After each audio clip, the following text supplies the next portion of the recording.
creep took it, he didn't pop out before.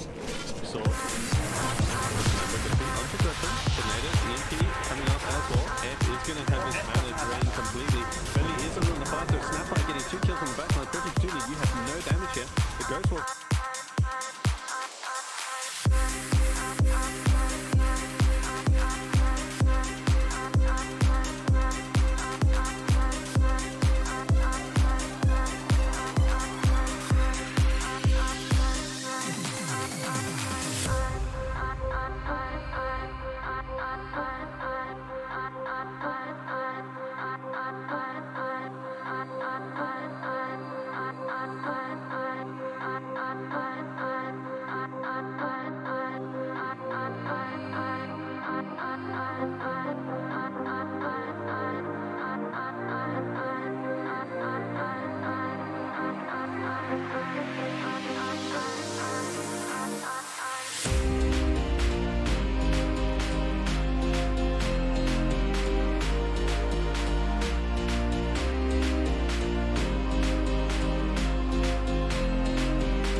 Ladies and gentlemen, welcome back to EGL One. We have started things off with a bang. I've spoken about the qualifiers and how good they were, but how good was Tuesday? We had some fantastic Dota, and I tell you what, seeing a name like WRG on my screen tonight makes me even more keen to see what's going to happen. Because who knows? Is this going to be the massive upset from BSL, or does WRG just run away with it and give us the show anyways? We can't lose, in my opinion. Of course, this evening I'm sad because I would spam for as long as the broadcast goes on if they let me, but unfortunately I'm not allowed to do so. But at the very least, they've given me something exceptional to work with. notAhero, welcome to the broadcast. Are you excited as I am? Like, we haven't seen any, much of WRG in recent tournaments, so like me and you finally getting to do them in like the main stage or the main event, and against the up-and-coming team like BSL, I'm excited. I want to see what Petunia is going to do. I want to see what RDK is going to do.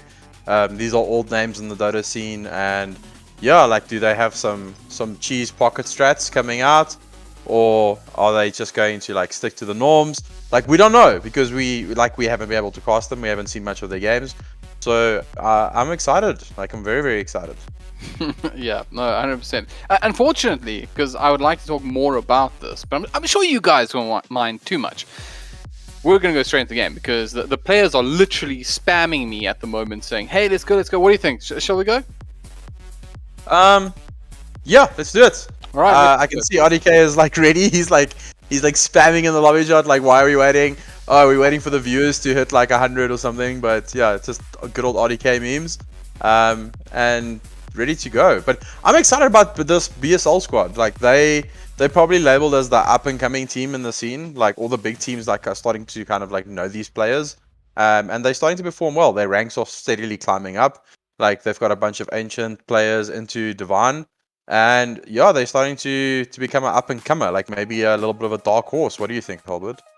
Well, it's an interesting point you make, because I think that we've seen from this tournament that there's been a lot of up-and-coming players that they look rough around the edges, but not unskilled. Actually, I can't remember who he trained. It might have been Santa recently, who made the point that there's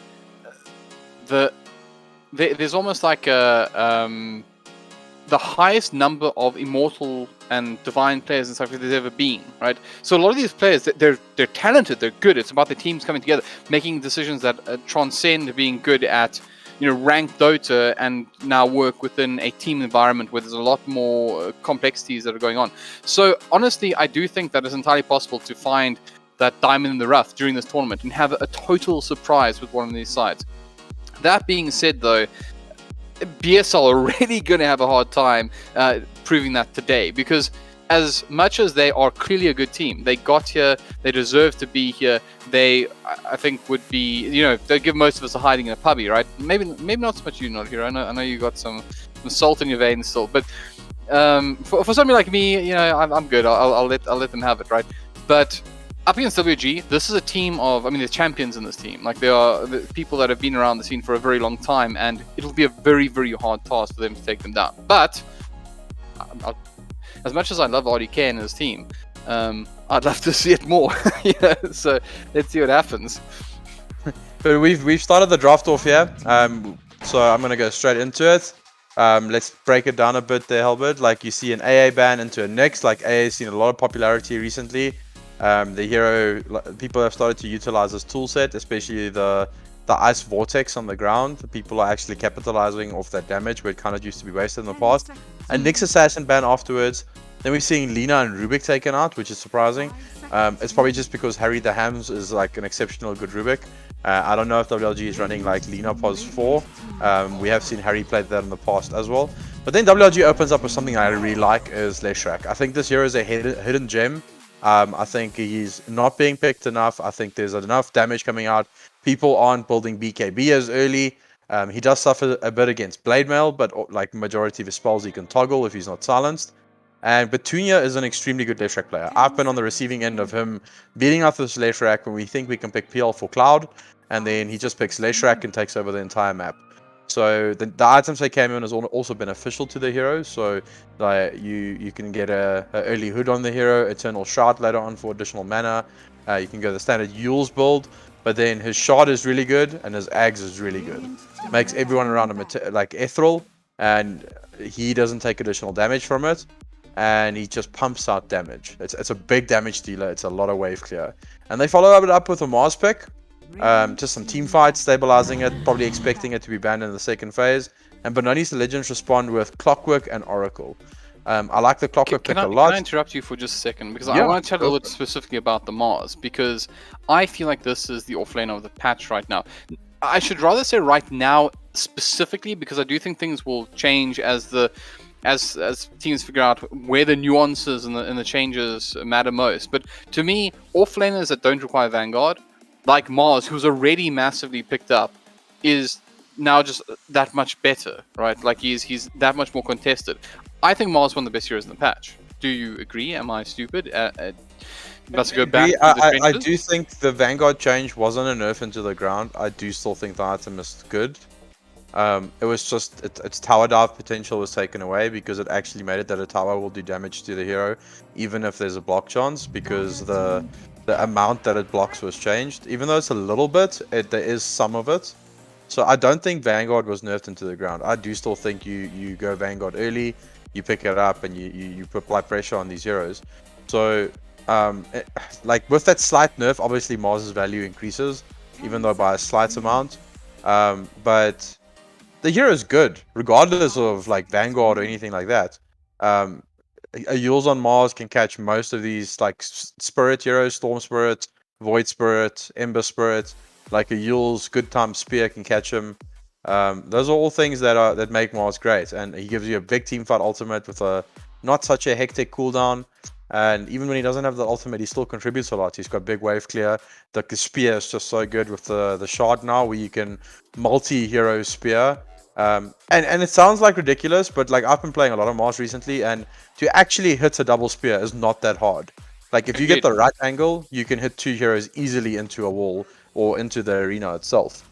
Especially with God's Rebuke, because I think we spoke about this before, is that, and by the way, I'll have you know, I'm now a practiced Mars player who has been abusing this exact thing. So not only do I cast with you, but I learn how to play Mars better from you. But jokes aside, I don't even know if it's jokes, it's real. But the thing is, I totally agree with that. Even in ranked and contested games, it's quite easy to find two heroes on top of each other, and it almost doesn't matter who they are, because when you think about something like maybe like a Chronosphere or something, you only want to hit it on something like a core, etc. But when you're playing Mars, you feel a lot more free, because the benefit isn't constricted to who's inside the arena, right? Like it causes havoc around who's outside that arena as well. So there's the thing like, oh, there's two sports sitting on top of each other. Cool. Oracle, Clockwork, gone. Not playing part of the fight. I mean, that's not going to happen because I don't think Oracle and Clockwork should ever be next to each other. But you know, that's kind of the idea. But okay, we've spoken a lot about Mars, a lot of other bans. Let's just run through them very quickly, and I'll give you an opportunity to catch up. So, Disruptor, Puck, Outworld, Devour, Viper, banned out by Whiterabbit Gaming, and of course we have the Troll, Juggernaut, Snapfire, and one more to come, banned out by BSL. I do want to kind of start you off. You and I took a very quick look at the statistics from the game. It's a very brief one, but one of the things I thought was interesting that Ursa is not only the most picked hero in the tournament so far, but also one of the most successful. Is that just coincidental? This early on, there aren't that many stats to work with, or is Ursa in a really good space at the moment? Is it both? I think it's a little bit of both. I think the hero is strong and his win rate will stay pretty high. For some reason in bans, teams like kind of forget about Ursa, because you want to take out like Juggernaut, you want to take out Puck. Like there's so many heroes you need to ban at this stage. But this Battle Fury build on the Ursa has just given him like a fresh like face, especially in the SA scene. The hero used to like fall off like when you would go like Basher or Mask of Madness or Diffusal, or all these like little other items you would go on him to try and like kill people early on. But with this Battle Fury build, the hero never feels weak, because from minute like 1 to 15, he doesn't need the Battle Fury to kill you. He can still kill you with his tool set. And then when he has Battle Fury, he just starts farming like a truck.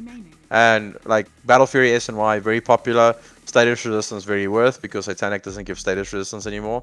So like I think the hero he's a very rare beast, because there's not a single stage in the game where you would think a Ursa is weak, unless his team is like 20 or 30k behind. If it's an even game and you have an Ursa, the hero will always be strong, even into the super late game. He's got good talents. His shard is extremely good with the enrage when you do the slow pounce. So the heroes are strong, like in general. So I like it a lot, especially with heroes like Darkseer, which BSL went for. It gives them additional movement speed. There's Iron Shell on you. You can fight with vacuum combos. I like it. And then obviously the Darkseer is a very nice combo with the Clockwork. So that's probably like a lane presence dominator. Can I jump in there as well? Yeah. I actually find that a bit interesting is that, this is a weird game for Darkseer in my mind because, as you mentioned, we saw how good the cogs work with Darkseer, but normally there's like that AoE stun, like a Jakiro, a Sten, a Nyx, traditionally at the very least. But there's actually a lot to work around here because the Clockwork obviously is very good, but so is the Oracle. If you actually do manage to get people into vacuum cogs and you get that like AoE route, I mean, that could be absolutely devastating in theory, but that's a hard thing to pull off in practice. Yeah, so in this game, I think the Clockwork just kind of needs to take a play out of Saxa's book. Saxa never traps people inside his cogs, ever. Or like hardly, maybe in the early game. But like when from like 10 minutes onwards, he always does a cog push back to his team. Like the hero was overly like buffed with the cog push duration and they kept buffing it and buffing it and buffing it. And now like you can properly chain disable someone by like a hook shot into a cog push. And you're pushing them into an Ursa potentially with Iron Shell on them. So it's nice little mini synergies. And especially against heroes like Leshrac that it wants to like get their spells off. If you insta-cash Lesh without Edict or his ulti on, and you cog push him back, he's gonna die before he gets any like real spells off unless he has some defensive items.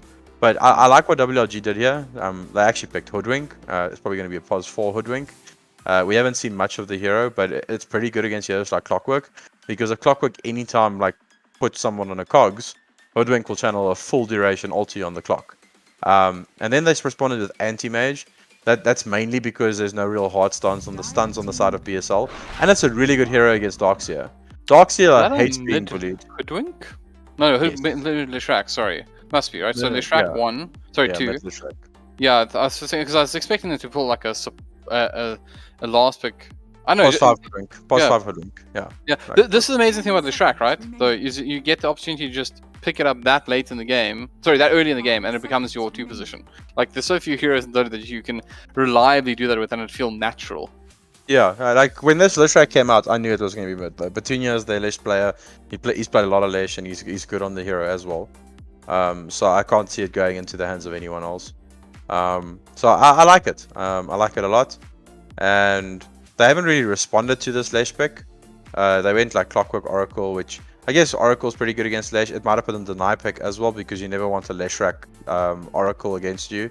It just pumps out way too much damage.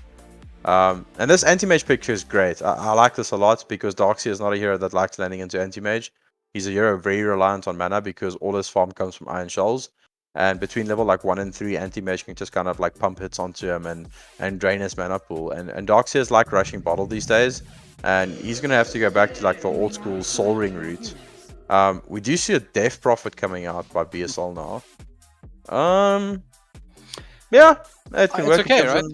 Yeah, it gives them tower push, gives them like kind of kill potential with Clockwork. So yeah, like it's a solid draft. I like it a lot. But WLG, Harry the Ham's Lion, Repo, Hoodwink, and then ODK on like a hero like Anti-Mage. I don't know. They do have some lane counters to it. Like Mars is pretty good against Ursa. Anti-Mage is pretty good against Darkseer. I think the Leshrac and the DP kind of trade even. And yeah, so like I think this is going to come down to the wire. Like who's going to win these laning phases and get the edge? Because WLG does have an anti-mage, so their game is kind of slower. And even though Ursa now, like I said, scales throughout the entire game, anti-mage is one of those heroes that can outscale him. So I think BSL is maybe on a little bit of a timer here.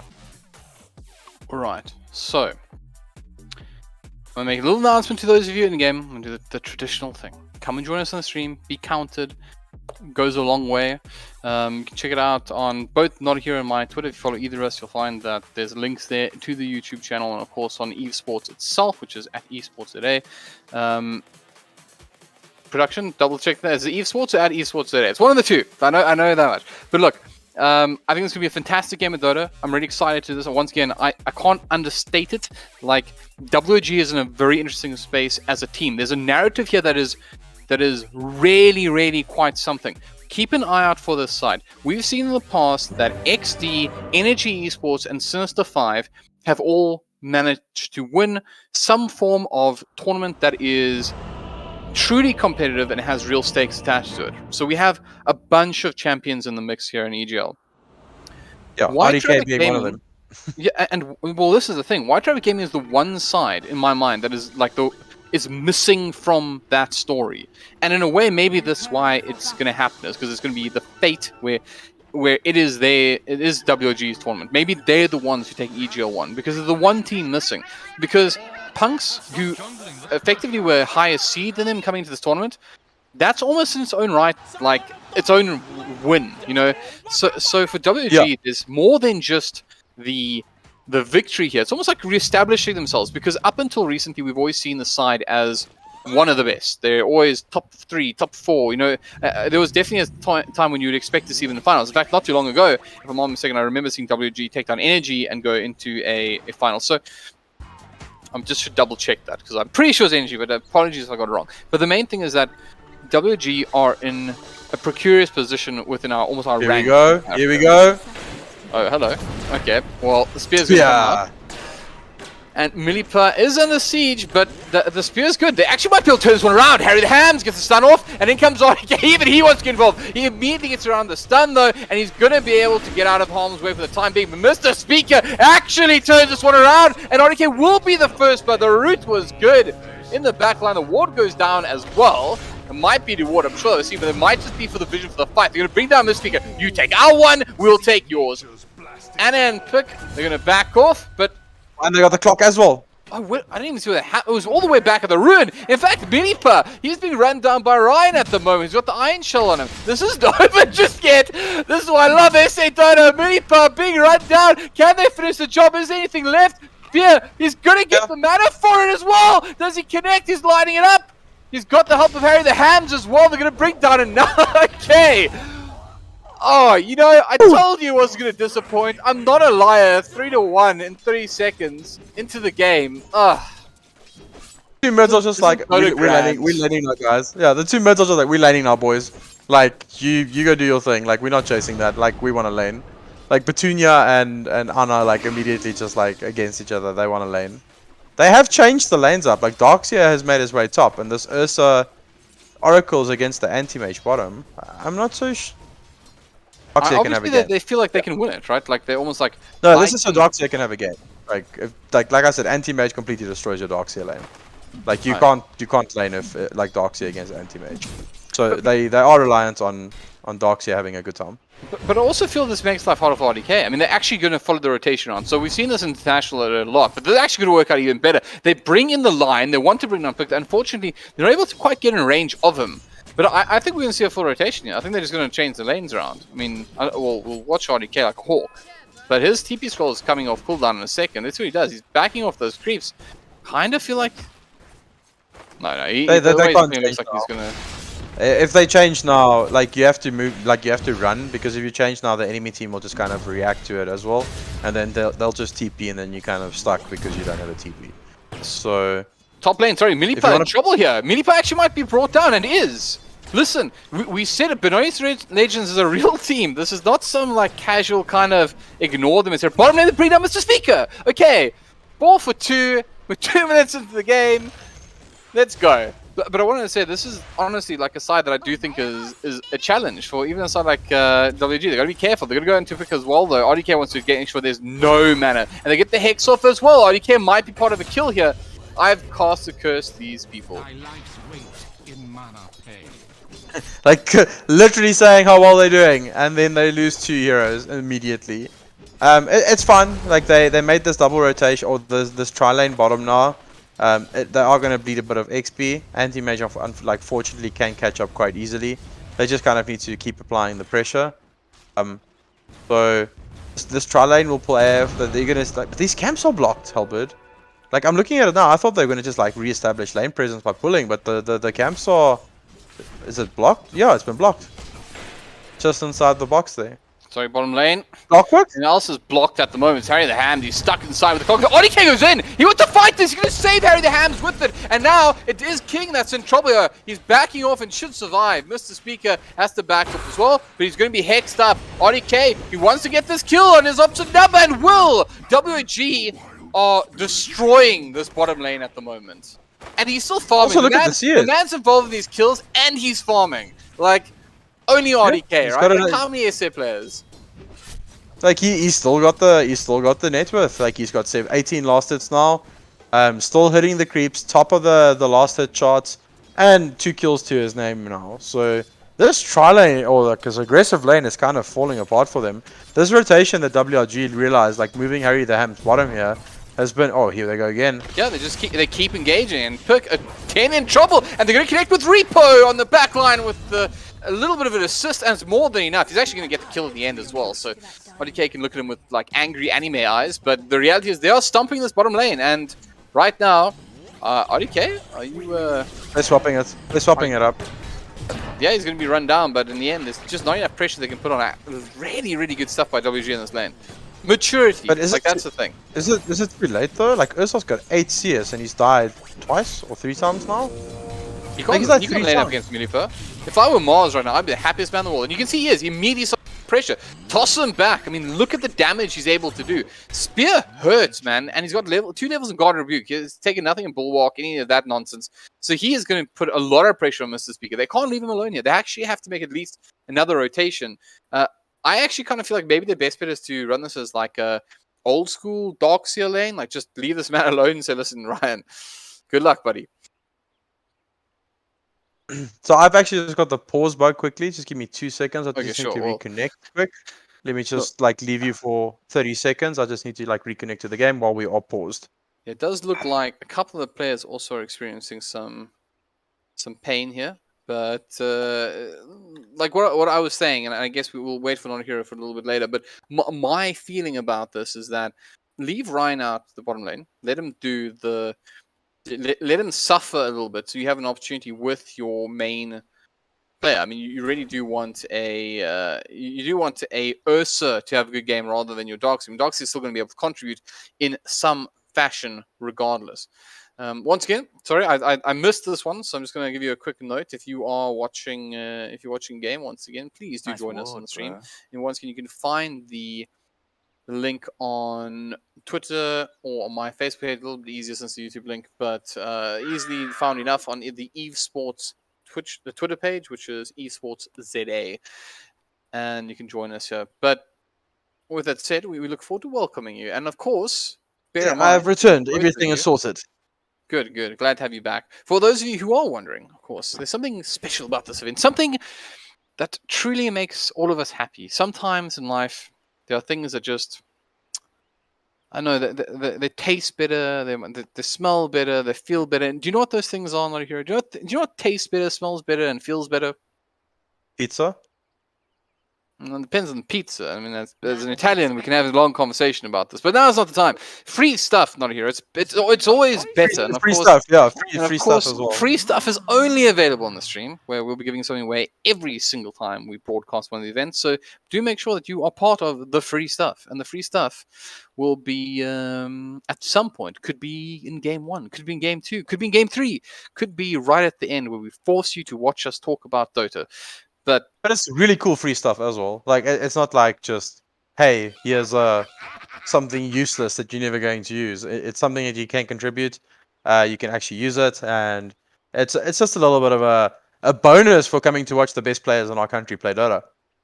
I mean, when you put it that way, I struggle. I mean, the point is, that's all it is. So you get yourself a free Steam voucher worth 250 Rand, put towards your favorite game, or if you're lucky, you want to buy something like Control, which I think how cool that is. I think I might not be Control. I keep saying Control. It might be Control, but the point is, you might be able to get a good deal on a game, get your favorite game for free potentially. Thanks. We actually have a little bit of a problem here, though. Like the repo on the Hoodwink cannot reconnect to the game. Like it's a little bit of a error that's going on. So the players are just doing an inquiry. Let's wait for our admin to give us I think What do you reckon? What is this thing? We're quite far into. I mean, in the sense it's sort of like a lot of kills and stuff like that. I mean, All right, guys. notAhero, what do you think? Game, but we can still do. So say again, Halberd? Do you think this is a re? Do you think this is a like? I'm kind of curious what the admins No, are rule. unfortunately, after the rule set clearly states that after first blood, all the creeps hit the lanes, the games can't be remade. You have to finish playing it. Right. Okay. Well, let's see if the admins agree. We're just waiting to see what they have to say about it. But we're interested with WG do. I mean, I guess in the case where you lose a player, it's going to be hard to contest. They might go to get game 2 after, I mean, being in a really good position. If I look at the stats, I mean, like their win probability is pretty much, they have a 51%. That's what they've earned them for their 7-2. And I mean, the game is still on a knife edge, but you kind of feel like WG would be happy with a 7-1 lead, and they have a slight Yeah. First blood has been advantage. yeah, and they've won this laning phase so far, like thoroughly. Like you can see it like on the last hits, on the net worth charts. They've definitely like won this aggressive Ursa lane against them. But BSL did the right thing, because like anti-mage just completely destroyed the Darks here, and the Ursa Oracle had a chance until Harry the Hamp like very cleverly made that rotation bottom, like making it a tri lane. The Mars was still fine top, Millipaw was doing well, and then RDK definitely had like the run of it there. Like he got 2 kills, definitely CSing pretty well, so it's not affecting him at all. But that's RDK things. Like you feel like you're shutting him down, and then afterwards you go and watch the replay and you go, oh crap, like we did not shut him down. Like it felt like it, but that's not what was happening. So we just confirming with the admins quickly to get the rule set here. Like I'm pretty sure the rule set clearly states that after first blood hits or the creep waves clash, you have to finish playing the game. But this is an unfortunate circumstance. Repo cannot reconnect to the game. It's a Steam error or a Valve error, a mismatch on the game settings. So we just need to like get confirmation from the admins, and then we can make a play from it. I appreciate that they're taking the time to actually give it some thought as well, because they're obviously weighing up the situation. Like, hey, is this a remake? Is this a restart, etc. But I think we're about to get the call, and the call is I think it's to ask the players if they are willing to re, and if they are willing to. So yeah, it's I guess I'll communicate on the past, but basically it's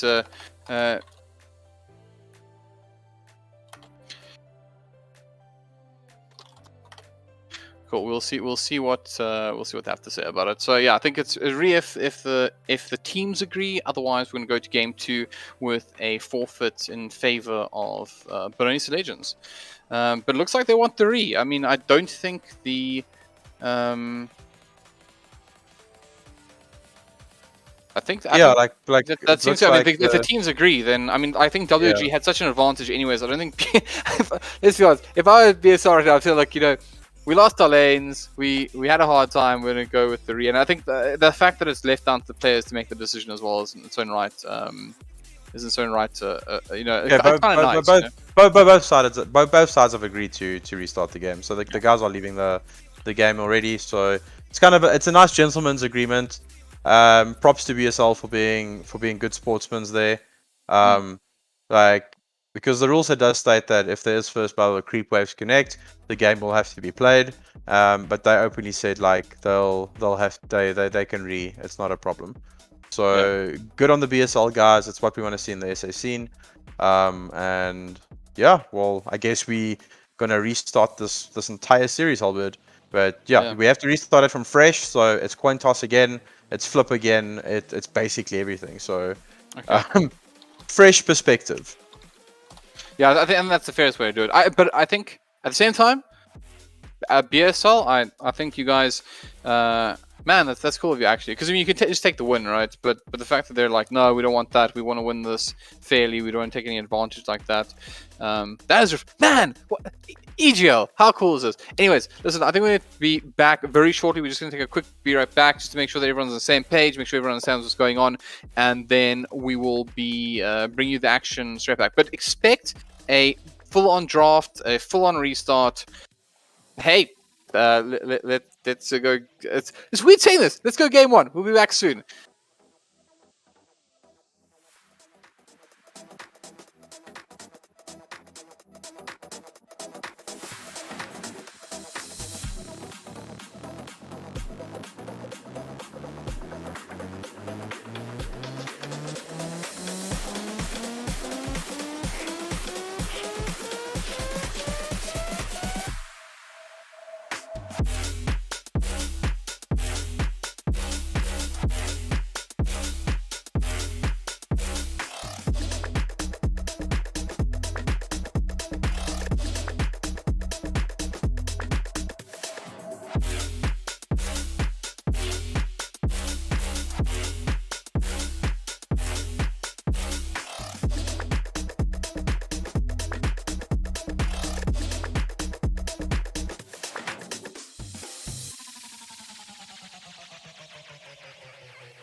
Alright everyone, welcome back. We are about to restart. So, as we said, everything's been settled, the dust is there, and the only thing that's changed in my opinion is some phenomenal sportsmanship. I really do appreciate what BSL have done, and what that means though is that we're doing a full restart. So new draft, new heroes, new start of this game.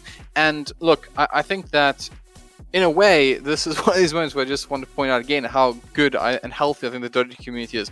The fact that BSL could have said, listen, we are happy to take this game, we'll accept the WRG forfeit, and we'll go game 2 with a 2-game opportunity to just win 1 game. But the fact that they are willing to accept, like, hey, this wasn't really a WRG fault. This is something that was outside of the control. We want to play this thing right. Man, it feels good. So I really do want to say, well, we're going straight into the draft actually. So come and join us. We're in the draft already. But I do want to say as well, for those who are confused what's going on, and who might be watching in game, BSL agreed to a full rematch, which means a full redraft. It'll be interesting to see what the teams do here. If they have like they go for a full-on like repeat of what happened last time. I mean, in a way, this is totally up to them what they decide to do with it. But it's great to see. notAhero. It's great to see, right? Yeah, it's unfortunately it's a Valve error. It's not a player like load shedding or anything like that. There's a few Reddit posts already going up that some of the servers are giving problems. So once Repo disconnected, he couldn't get back into the game because of that error. So it's a full like game bug at the moment, which Valve is probably working on. But yeah, BSL could have 100% said that they want the win. That was 100% of the rule set for them to do that, but they agreed to a full rematch. So good on them. But a little bit of spice though, HellbirDza. Like BSL, they're now banning the Leshrac. Like we saw that they like we're not gonna let that through again. Like here we go. So yeah, it's just a But little bit of interesting. but it's fair play, honestly. I mean, what are you gonna say, right? Like, okay, well, we let you have an entire free game. We're not having you letting you have less track this time. So,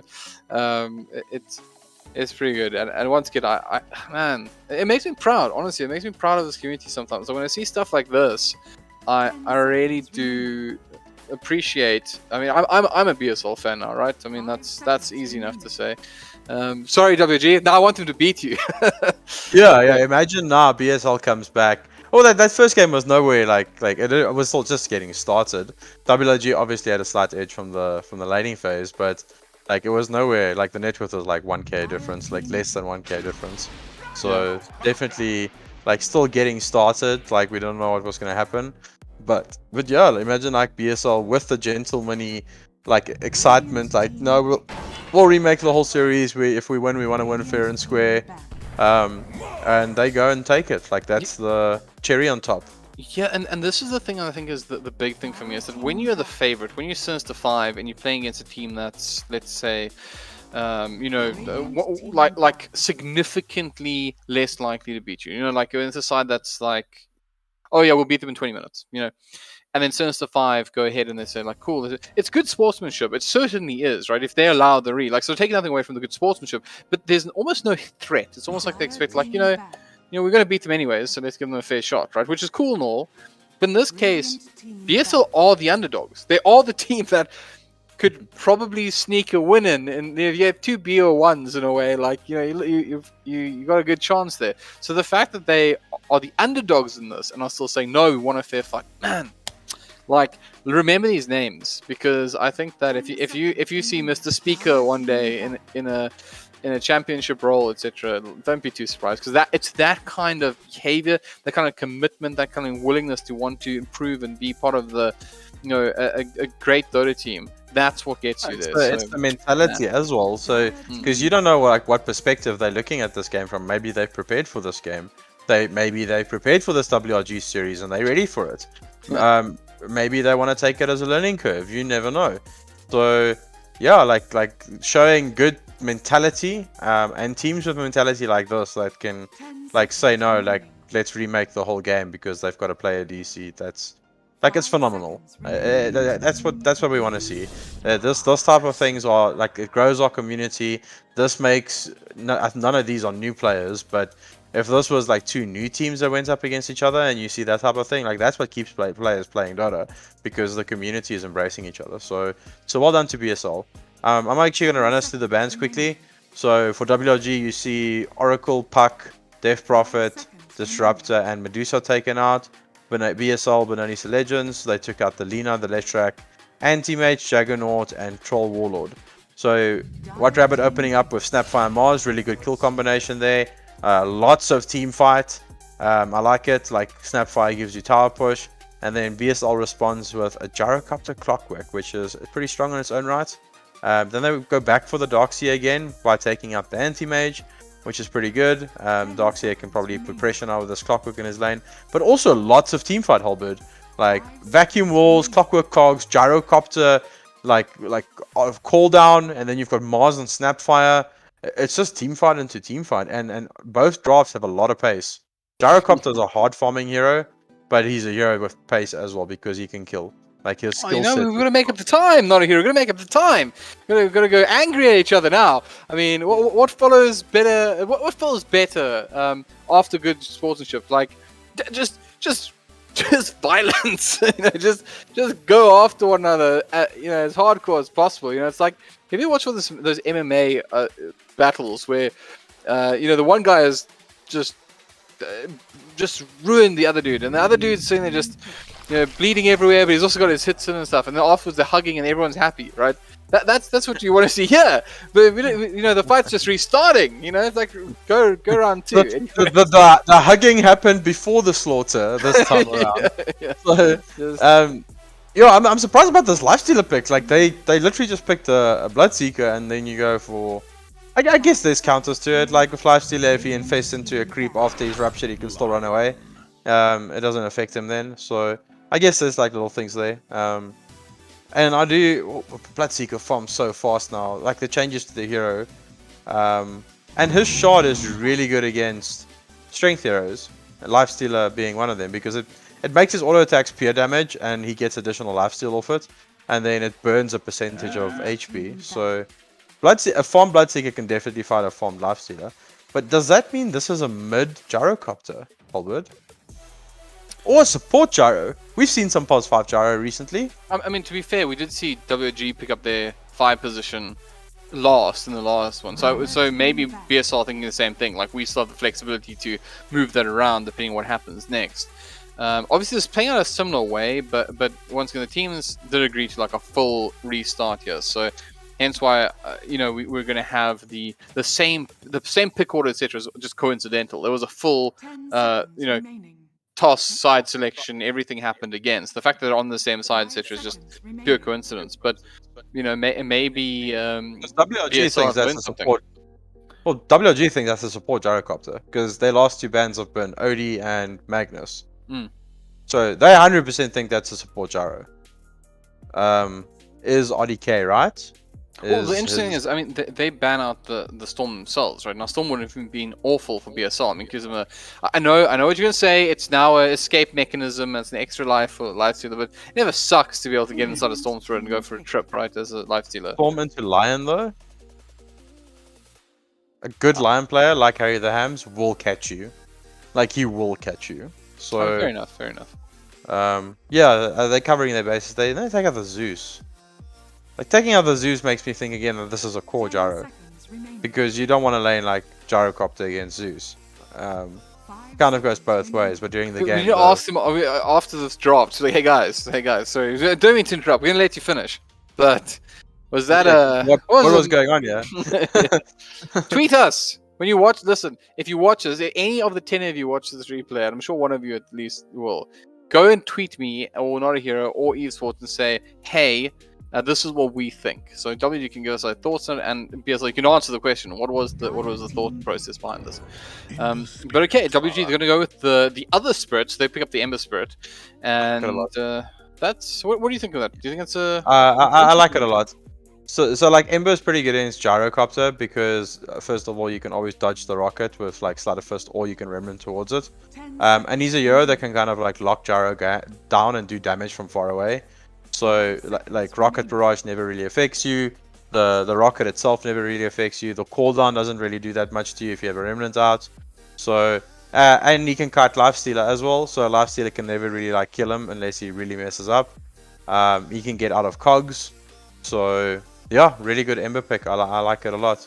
And it also gives their draft a bit of flex. It's probably 90% chance that that's a mid Ember and a safe lane Bloodseeker. But you can kind of still swap it up depending on what BSL's last pick is, and you can put the Bloodseeker middle and the Ember safe lane. So it gives the draft a little bit of flexibility. It's not that huge, like I said. I think that's 90% chance that the Ember Spirit is middle. Petunia will play it, and then you'll see RDK on Bloodseeker. A hero that you probably not used to seeing RDK on, like RDK Bloodseeker, HellbirDza. Well, I must admit, there's almost a meme about RDK about being this ricer, and there's an old term for you, but somebody just literally spends all his time farming and doesn't actually...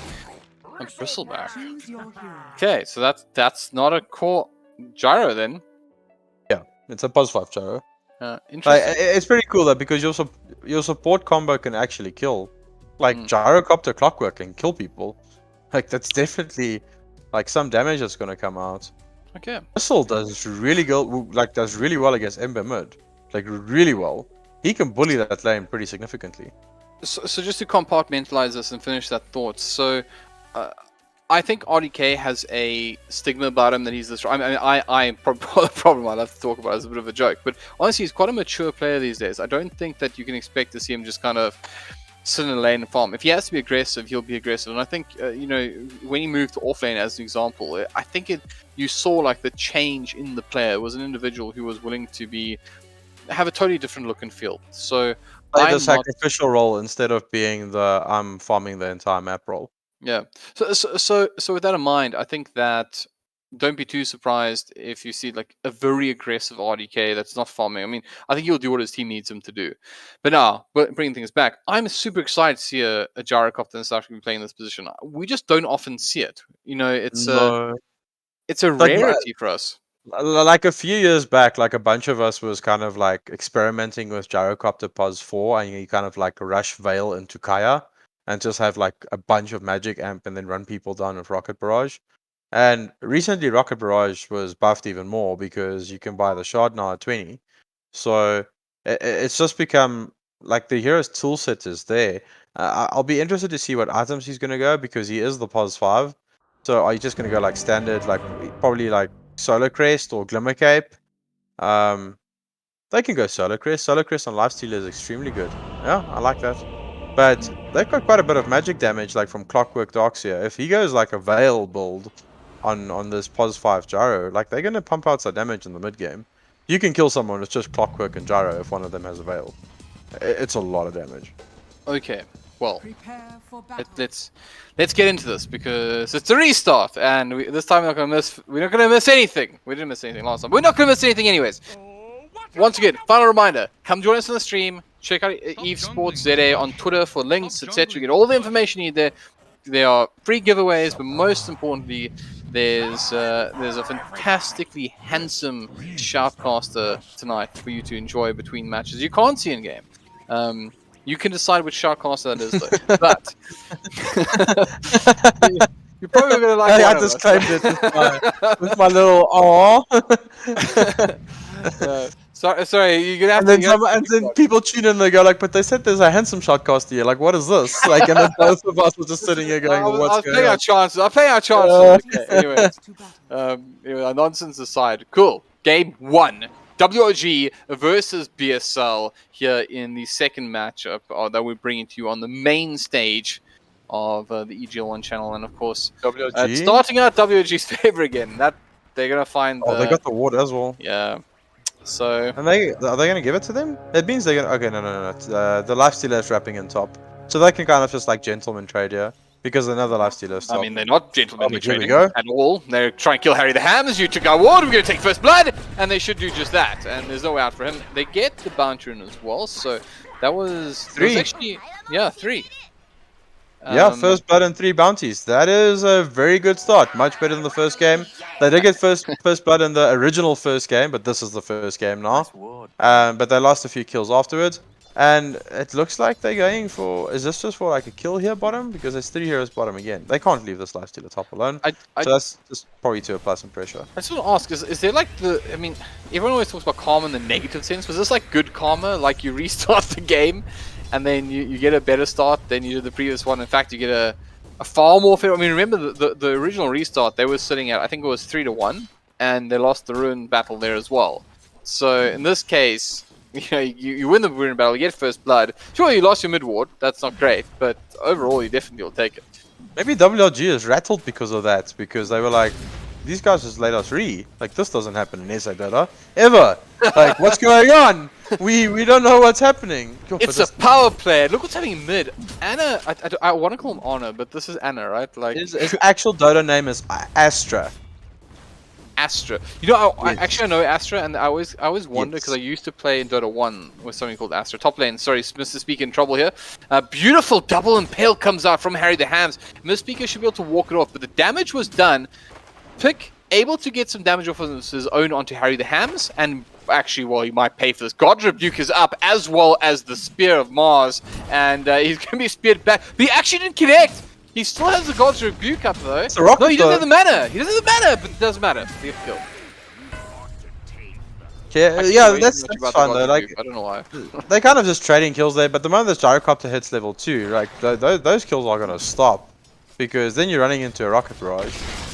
So you could probably pick up like 2 rings of regen as well, just so you have additional regen, so you get more Rocket Barrages out. Oh, but bottom. They do manage to find out one. They're going to get the kill. Audi has to stand his ground though, because Ryan is standing inside there with them. Can he finish the job? Ryan has to back off. He doesn't want to give his life away, but unfortunately for him, RDK as well as Reaper are able to finish the job. So 3-1. But this almost now feels like where we were. Like we've kind of reached the same place in the previous game in a way. Stopped right-clicking there. I think he thought he had enough damage to get the kill with just Iron Shell, because he just stood on the cogs next to him. He didn't right-click him or anything. Because I actually think if he was right-clicking there, Doxier's got a high base damage. He hits for 62 damage. Like, I think he was the one that was going to get that kill.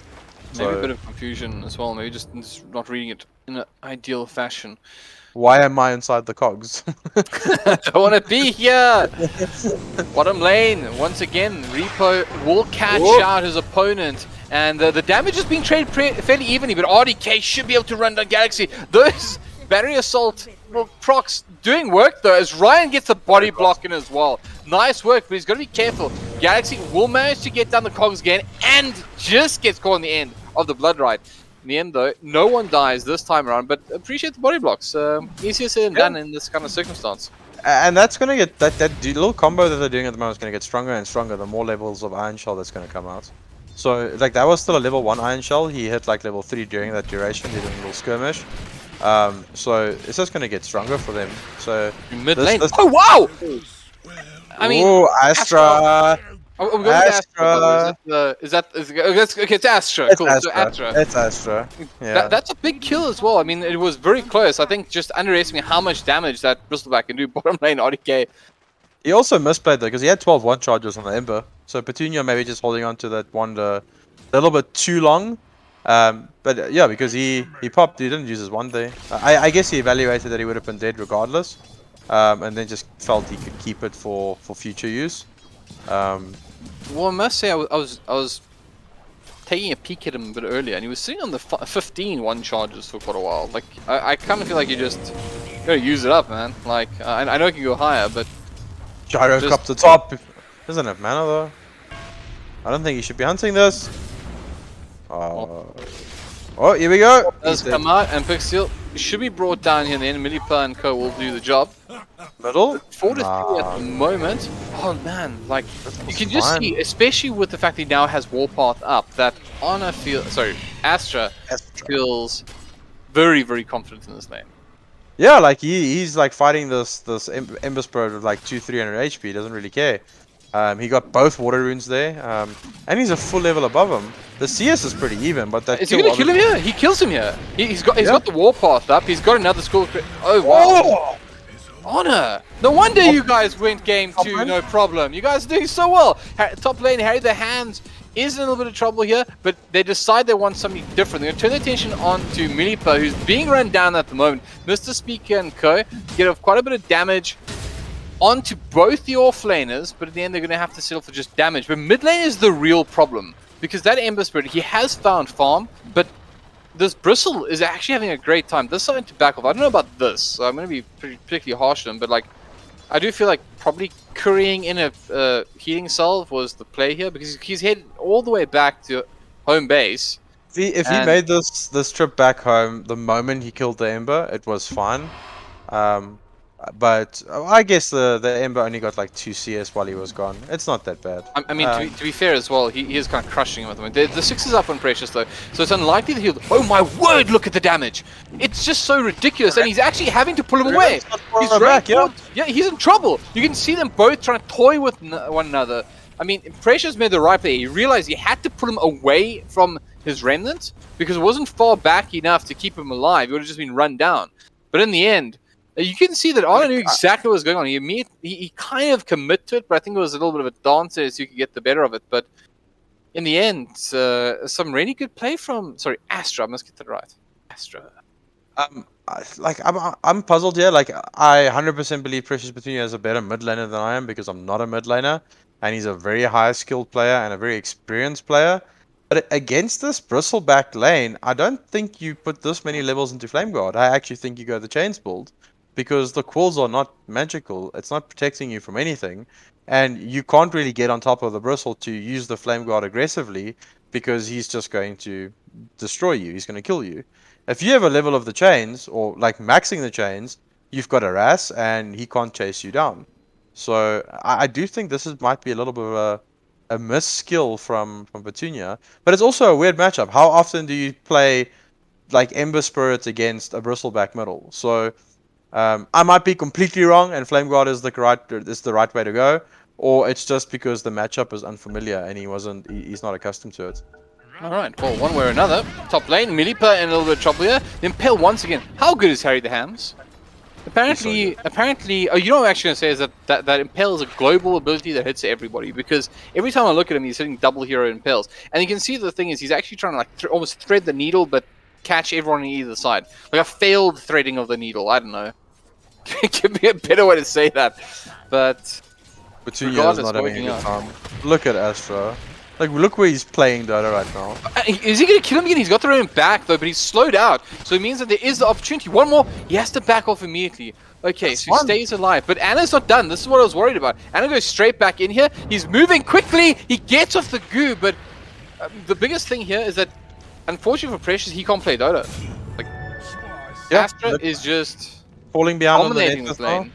because he's just applying complete pressure. And he's going to keep going. Like, his Vanguard is up in 40 gold.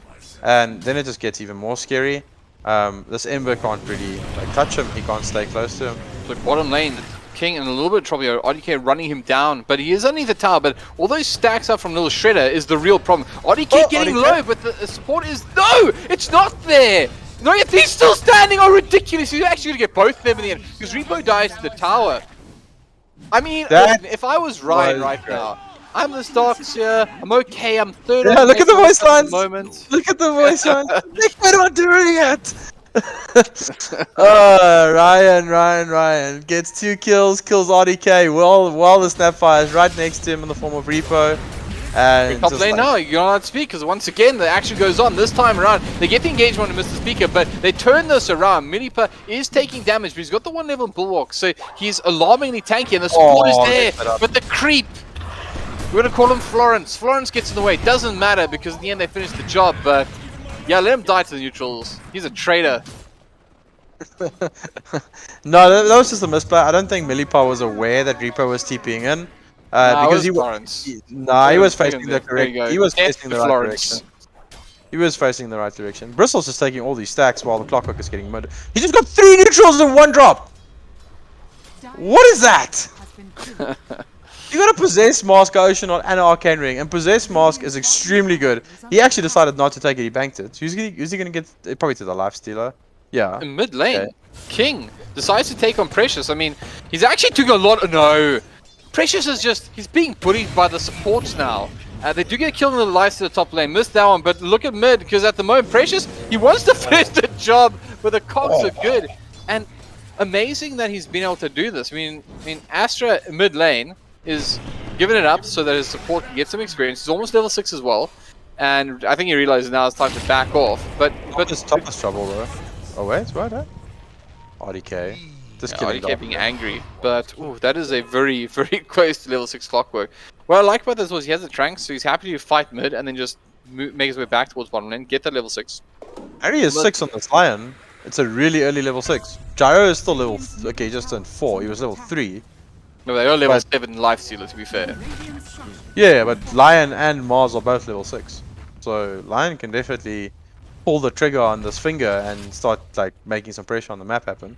Gyro needs to be careful, yeah. Like he needs to be careful right now is, but once again, not the best communication with regards to the Snapfire. RDK, I mean, he had to turn right because the cogs were down, but regardless, they still missed that cookie, and that's the difference between kill and not, really, right? They're not killing it. He's gonna turn and kill them both. I don't think they kill him here. Oh, Mars is coming in as well.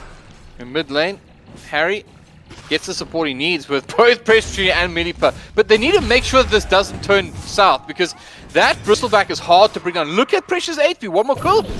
Take a look at that. They're going to commit the LT as well, but I don't think he dies here, notAhero. I think he actually might walk this one off. He gets the support from Pixie as well. He's turning around! You're trapped in here with me! And they're going to bring down the Ember Spirit. And Milipa, you're next. WRG, you're in trouble here. Bulwark out, he starts moving towards the tower. He survives for a little longer, but Pixel wants to level 6. He wants to find it off Milipa. He'll get just that. And Honor now realizes he has to respect it because Mortimer is there. The kisses, the finger, doesn't bother him. Astra, dodge and stay alive. What is going on?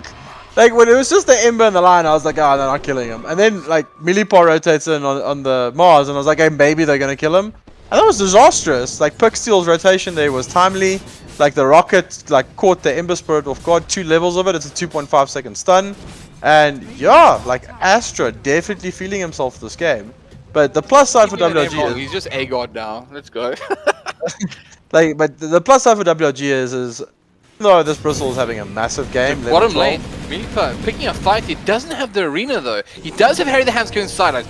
This clock has been getting away far too much, and he will get stunned up. But I just don't think he can finish the job. Your bulwark flow available, and they have the spear. So this time surely. But the wall's down from Ryan. Where's the vacuum?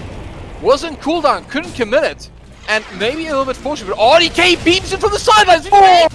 So he's brought down anyways. They still turn their attention to Ryan, but King Galaxy, as well as his buddy, they're okay. Now the arena comes down. There's the wall. Finally, this clockwork should be brought down for instance. He's still alive. He's doing work. He does finally fall. Ryan didn't want to fight. He was like, listen, you know, you've done great and everything, but I just want to farm.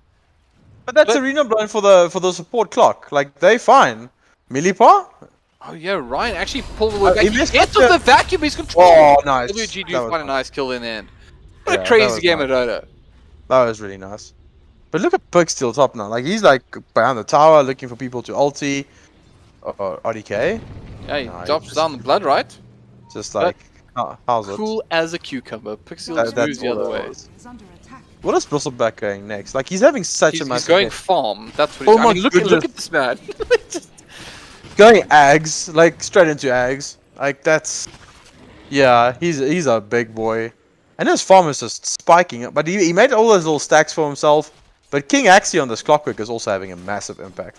Like, every time they think they're gonna like just like sneak in a kill, RDK running bottom on the Darkseer that was ruptured, and he just instantly got cogged and he dies to it. So just like little nice little movements, little plays. Ooh, Astro is top. He wants to go. Oh, he should have gone on the Snapfire. Reaper in the back line, they do once again. Look at the damage. The cookie's been used defensively, but Pixel, he's on the sidelines there. They want to take this fight here. They will probably get this. Then they do. They use Filtrate to get rid of the homing missile, and Pixel in a little bit of trouble. But pressure for Tuna. He realizes he's fighting against double Anna, and in comes King Galaxy. They got the support as well. Speakers in the back line here. They want to turn this fight around, keep the clock alive. He's our hero. RDK says, no, I want him down instead. And now it's RDK on the run because he's being controlled here. The blocks are there, the DD's there, and although the Blood Right's there as well, he's going to have to rely on juking because he's being outrun at the moment. And Anna picks him out. RDK will fall here again. It's a cool spray or two. Or Mr. Spreaker is going to be left for it, in fact, potentially. No, I want it. It's my Dota game, says Astra. And Agard takes another, and they should be able to be rewarded with the tower here as well. Why not? They got DD, they got ramp, they got Warpath up. Life's good. Life's good if you BSR right now. Terrifying. Like, compare your two mids quickly, Halberd. Like, you're looking at an 8k Bristleback running at you with close to Ags compared to Ember Spirit, you're still trying to get a Maelstrom. Ember is notoriously strong, like just with Phase Boots and his spells, but this Bristle is terrifying. But let's give Get the LT off from the Mars.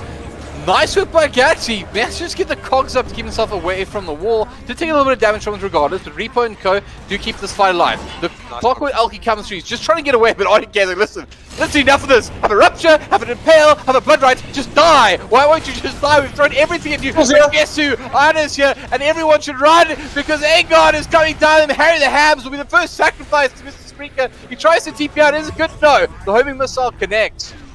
spree. Ulti Look coming at the down gyro! as well. He's charging down on Repo. No respect. WRG who? Champions who? This is BSL territory. They do lose the Darkseer though in the backlines. Precious, showing just how good they still are. But guess Remnants? what? He's going to be pushed off the lane. Does he have Remnant? He's got two of them, but he's got to be careful because he's taking real damage here. Goes all the way back. It is. Guess who? Gyrocopters on top of Big Seal. He wants to finish the job. They got the homing missile. Can he get away? Yes, he does. How is not good enough? Mr. Speaker's there to finish him off. BSL. Who are you? Oh, I said it in my socials today. I said, what was my post, Albert? I said the established powerhouse versus the up-and-comers. And the up-and-comers came to play some Dota. They are looking good. RDK's in trouble top. They're not looking good, they're looking great! RDK! The vacuum is good though, the spear is going to commit onto King Galaxy. And they should be able to finish him up. You know, I almost believed he'd live, just because he almost always does. Ryan, unable to do anything for his friend. But they have to retreat because Anna's back. It's just, this man is like an area of the map where nobody in WG is willing to be around. It's like, if you see that Bristol, like, listen, I do not want. No interest whatsoever.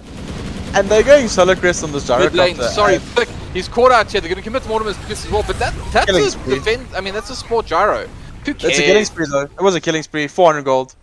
He was on a big spree. So what was he on? He was on a I think a 4-hero killing spree. So yeah, he was with quite a bit of gold. The problem WRG has at the moment is like they keep using this Mars ulti just to kill the Clockwork because he's just being such a nuisance, and you have to get him off your heroes. It's not getting anywhere close to threatening this Bristle, to threatening the Lifestealer. It's just like it's massive at the moment. Like Astra on this Bristleback is making inroads. Helbert, you'll know, like he was actually the player that we like played with in the Captain's Mode League tournament. He was the person that played carry for us in that series. So the man can play some Dota. Yeah, I mean, honestly, I it's kind of weird. Like coming into this game, if I'm totally honest, I was like, I know BSL can play Dota, but I almost expected WG to just, you know, be too experienced, too advanced, too well versed in Dota. But oh, they actually bring on the Ogre Axe. This doesn't suck for WG. But the point is, BSL have really impressed this game. And I mean, if I'm totally honest with you, I mean, let's take a look at the graphs thing. So net worth and experience obviously very equal. XP at the moment is sitting at about call it 1,000 gold and some change. 1,500. Net worth is sitting about 2,000, 3,000. Yeah, and then the win probability is actually heavily in favor of BSL. They're sitting at an 83% win probability against WG. Yeah. In the game they didn't need to play. Like, come on. Yeah. Bristle is 200 gold off his eggs. Like he can actually just sell his Quilling Blade and he'll have a Quilling Blade and Solve and he'll have enough for it. I don't even think he needs a Quilling Blade and the Solve at this stage. Get your eggs. Get the eggs on Astra on this Bristleback. And this map is open. Oh, Repo just sniped a Curry. What was that? That was... actually, there's a neutral item, I think. I'm not sure if somebody picked it up. I just kind of flashed. So I'm not sure if there's a neutral item on the Curry. It might have been empty, but it could have... Well, actually... Oh, I think it was Bristleback's entire Aghanims. Well, there's a neutral missing. Put it that way. So I think it... It was Bristleback's whole eggs. Okay, well, that's a thing. They get off a beautiful steering change. Pressure for Junior into the Mars Arena. WG have had enough. You die, King. Dying too, says Repo and Co. as they surge around him. And the Gyrocopter in the backlines. You're not getting out of this. Have some Mortimer's kisses. WG, remember us? We're the team that's supposed to be the favorites in this game. And we're going to wreck you in that team fight, BSL. That was a big misplay by BSL because they could have had Ags on the Bristle before they went so aggressive. Bristle could have also flown out the components for his Aghanims and then just purchased the ultimate orb at the top side shop. But his courier was sitting in the bottom, completing the Aghanims by his own secret shop. So I think with Ags there, he's way stronger and he doesn't go down that easily. But WRG fighting back instantly. So 4-4-0. Lifestealer was pushing out bottom, but that's a massive swing. The net worth was like only 2k, and now you can see it's actually close to WRG's favor. So, okay, so let's just do a little bit of admin here, because you know I'm sure people are interested in what else is going on in EGL tonight. So I do have confirmation. Just want to double check if that's the full series, that's 2-0, or if that is just game 1. But I believe it's the 2-0. Punks take down MLGC Dunamis. Once again, that's invited team playing since once the wild cards. So obviously you kind of you kind of expect the advantage to be towards Punks, but making no mistake of it, seems like they had a fairly convincing victory over there, getting 40 kills up against 12. So. Some good work for them. I'm just double checking once again if that's the full 2-0 or if that's just the first matchup. But of course, Bear's back and ready to rumble. I'm loving this game. Okay, so how did that change the charts? That's what I want to know. So it actually was a massive swing because they were sitting at, I believe, about... What did I say earlier? It was a lot, right? It was a lot. It was a 2k lead. It was a 2k lead. It wasn't huge. It was. Oh no, it's all the win probability. That's what I was really interested in because the win probability is still huge. By the way, it's still 80% to BSL. They have had just a steep trajectory. In fact, I'm cheating now because somebody called somebody in this Twitch chat. Remedy, shout out to you because you just gave me the answer. So it's a 3% swing at the moment. They were 83 down to 80, but it feels worse than that. Maybe it's still going to catch up a little bit. Who knows? But So even with BSL like having really strong heroes, yeah, I kind of feel this Darkseer is not getting enough because look at like Harry the Ham's net worth, it's actually above Darkseer on net worth, which is oh no wait, it just changed on my screen. What was going on there? Darkseer was just like below Lion, and now Lion's below. What's going on with Dota? Okay, but yeah, his net worth is not that high. A Darkseer flash farms. He is below the Mars, and he needs like another item or two. He's actually going for the mech build, which is just pretty standard old build. You kind of see most people these days go like hood into Ags, and then you just put like iron shells that give an additional 300 HP to your cores, which is actually more valuable than a mech that only heals for 275. Like that's like do the math, Helbert. Do the math. no. Mech is only 1,000. You know, you the analyst, you do the math. Mech is only 1,000. Mech is only 1,875 gold. But the thing is, like the Ags gives you basically an effective 600 HP on your cores. So it's just more worth. You get 2 charges of Iron Shell. You can push out lanes faster. Your farm scales better in the game. If he did feel that he needed to get like a utility item, I think probably a pipe was better this game because the only real physical damage that's coming out is from Side of Fist, but that's a Maelstrom proc, so that's magical, and then Lifestealer's right clicks, but he also has a Maelstrom, so the bulk of the damage is magical. If he did want to like go something, I think it should have been a pipe over this mech, but otherwise like pipe into Ags would have probably been the best. I don't like this mech. I don't think it's doing enough for them. Yes, it does give +4 armor, but it's against a magical draft. It doesn't do enough. So yeah, I must admit, so okay, maybe this is my noob self, but I really like Ags and Darkseer just because it makes the lane so easy to push in, and I do think that it's one of those the fact that you're not at a risk is what's so important about it, and there's very little gain for your opponent's side. Like when you think of something like a Prophet or an Enigma, there's so much money on the table. You know, it's either the Prophet is pushing out, or the Treant's pushing out, or there's an Enigma item, and so the Enigma, there's all this money on the table when they push out. But with Darkseer, there's not. There's no bonus gold for killing an Iron Shell creep. It's just out to get you. It's just out to ruin your life. It's worth as much as every other creep, but now it's tanked up by a huge amount of HP potentially because of its, you know, the Ags, or and nothing, and it's dealing damage, right? So it's just a pain, and you get so much farm potentially. Sorry, the teams are they're giving a bit of a heart attack as we hear RDK offer the fresh draft. I don't know if the admin is going to be so keen this time around. No. It's not a connection error. It's his PC. So like they're openly saying he's trying to load in, but it's a black screen. That's usually just like I'm assuming then he doesn't have a SSD. Like your first load after a restart kind of takes a bit of time if you don't have a SSD, and it just gives you a black screen. So but yeah, see the reconnect. Okay, we are free. Life is good. They're coming back. They're coming back with us because we're going to get straight back into this one. It was really interesting to see how this. I want to comment on RDK's item build here. So we saw a Bloodseeker core the other day, and I think it was actually by Duck, and they never opted for the shard on the Bloodseeker, and I thought it was a massive misplay that even though they won that game, but RDK is going Yasha into Aghanim shard.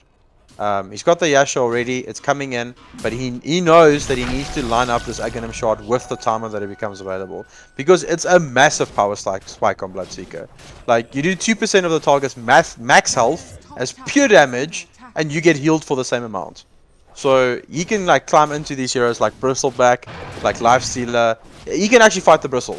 Like, if he doesn't have 1,000 cool sprays on him, he can fight the Bristleback and beat him down. So we spoke about Silver's Edge the other day. I do think Bloodseeker is one of the heroes that doesn't mind too much going Silver's Edge, so that might be an option. It's just so especially when you're playing from behind. Like, I can imagine if you're having a great game and guys, don't worry, I'll take care of the admin. No stress. I got this for the lads, for the ladies, whoever's on your team, you know. But in this case, it's you know, you're playing from behind. I mean, he's actually done really well. I mean, it is RDK. We kind of expect him, even in these circumstances, to do well. He's still sitting at 9.6k. He's ahead of the live stealer.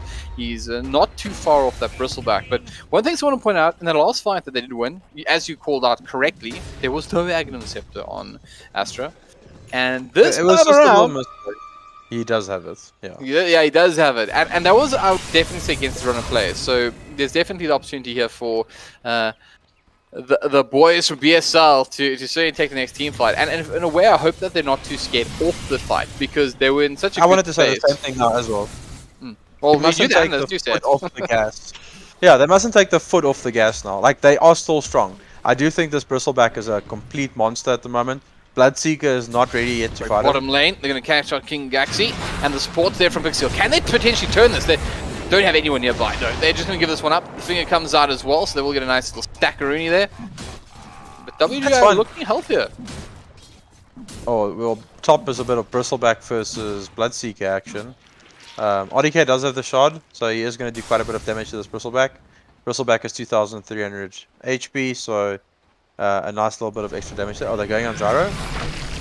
Well, he's trying to get out of harm's way. They actually missed with the Searing Chain, so that's the end of that engagement there. But Repo very low in the back line, will down. Mr. Speaker rages up. Here he comes. CP from Harry. I want out. Sorry, Precious. So you're not going anywhere. But the Ribbon's still trying. It was like,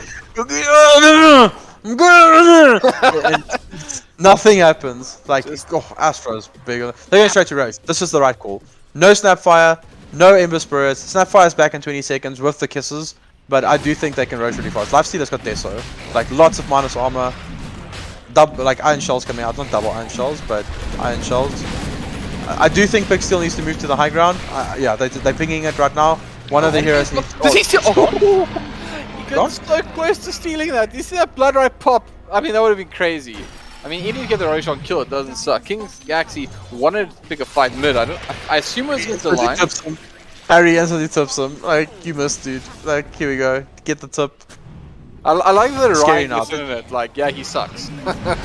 He doesn't. He really doesn't. Mid lane, though. Tries to go back in. The vacuum's going to carry the hams. Leave me be. The Impale this time goes absolutely nowhere. But there's a double cog. And it's not a great one. It's just on them. King Gaxi will pay for these sins. He should go down. Does go down. But on it. Astra, he's got that Aegis. He still wants to take this fight. Backs off immediately, but he comes to the speaker. He's immediately hexed out. This time Harry's in a good spot. Gets the Impale off as well. Arna trying to help out his core. They're going to put him up against the tower. He's still alive though. Mr. Speaker now can turn his attention to Mini-Play. Immediately bulwarks and backs off. Arna in the front lines. He's taking a lot of damage. He's showing his face. He's going to be brought down for the first time. He has the Aegis, but where's everybody else? Everybody else is dead! And Astra is all alone! He's pinned to the tower, he goes down! WG take everything! And that ain't a 1-position gyro, that's a 5-position gyro farming at the moment. There's nothing good about that one. WG still very much alive in this one, it seems. Okay, playing that like an assassin. Like, the Lifestealer was low on HP. He comes in there, he's got the shot, so he does percentage-based damage. He snipes him, then they turn their attention to the Bristleback. That was extremely well played by WG, and that shows their experience. Just ignore this Bristle. He's not a target that we want to kill. Kill the Lifestealer, kill the Clockwork, kill everyone else, and then you turn your attention to Astra on this massively big Bristleback. They need BKBs. Yeah, Astra just queued up the BKB. Lifestealer's not going to go BKB. He's got the rage. I do think he's using Infest too quickly in these team fights. He's kind of using them to try and get on top of people instead of using it as a secondary life. Because if he climbs into this Bristleback, like, they're both going to have a lot of HP. They're both going to regen very quickly. Or RDK. He actually may fall alongside this. The home missile's on him. They just overstay their welcome. Nothing more to it. PSL, they're not going to let you get. Oh, there's another. Okay. King Axie and the King Axie and Ryan of the Clockwork and the Darkseer just takes him down, and he used the arena. They can go high here. There's no buyback on RDK. There's no buyback on Melee-Paw. They in trouble. Like, they can take this mid lane down and push really quickly. I mean, the good news they had is that the creep wave was obviously pushed out. They were fighting from their tier 2 tower, so they do actually have a fair amount of time. And my kind of rule of thumb during is 10 seconds. 10 seconds is how long it actually takes to get out. That's where WG just fell apart. They didn't respect the 10-second rule. And now, well, they're gonna be heroes up, and well, time it. 10 seconds now. Playing So towards the objective, which is fine. they immediately back on, and I appreciate that because they don't give them the opportunity to do what they just did. So a little bit of maturity here, because it would have been so easy to say, look, they're 1 position down, their offlane is down, let's just go throw ourselves at the tower. But they just tried with an Aegis, and it went terribly.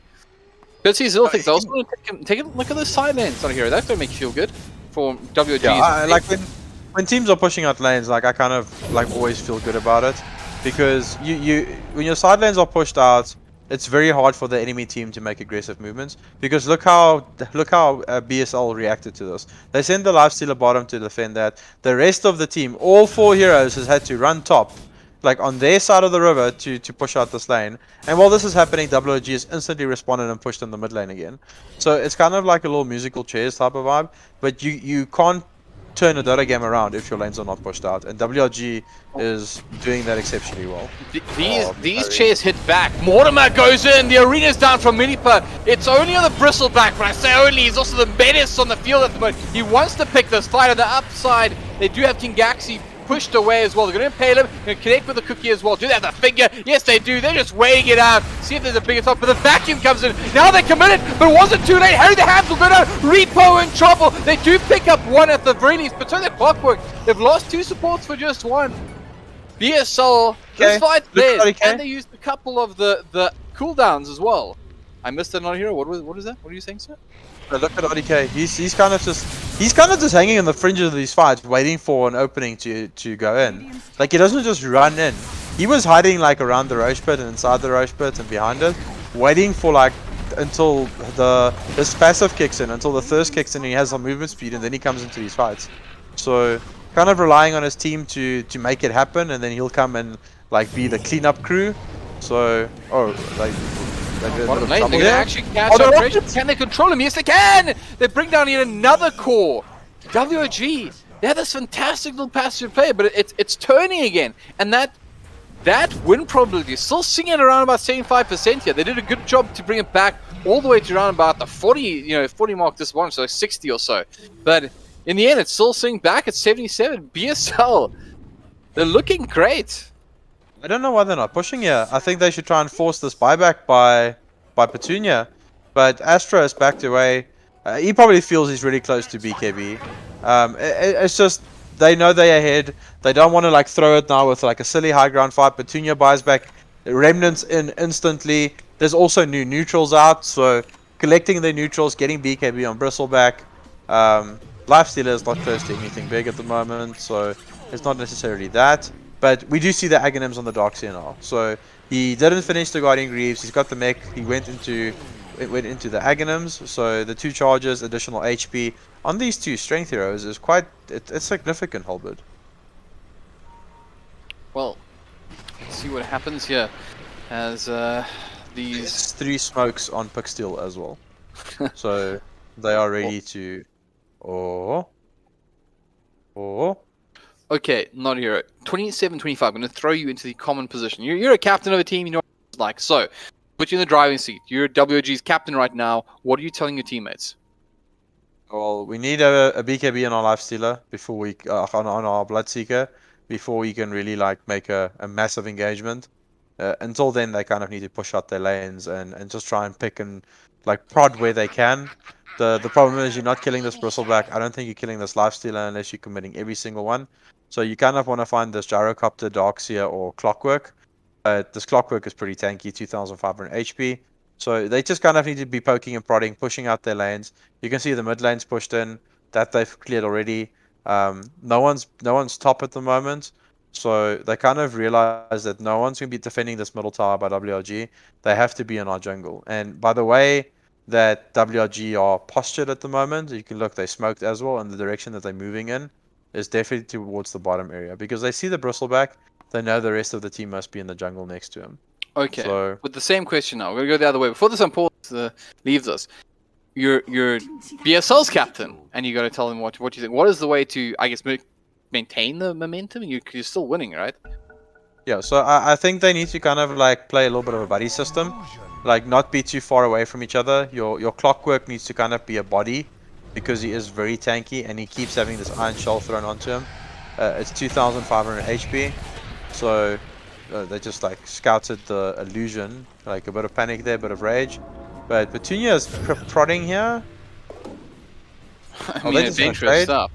They actually got two great Ember items coming up, right? Quickening Charm and Cloak of Flames. Both quite nice for Ember, actually. Just want to point out. So, interesting if you go. The Cloak of Flames is on the side of BSL. Oh, right, gotcha. Clockwork picked it up. Yeah. So he's got Enchanted Quiver, which also doesn't. RDK is poking on the high ground here, and this is going to go down quickly. They've got Solar Crest plus Snapfire. Like this, the tower is melting. They get in here. They force. Oh, they do catch out RDK, and they push him back. They vacuum him back, and RDK, you're staying here with us. Welcome to our base. They won't be able to pull out the rest of their team, but I loved it. The vacuum, the cogs, the ouch. I really hope that was pre-planned, that the Clockwork TP first, so he has the lowest CD TP, and it wasn't just coincidental. Because if that was a pre-move, let Clockwork TP first, that was a very high skill, good team play. Because the Clockwork being there first, getting the hookshot, was what allowed them to get that kill. That was just so crisp.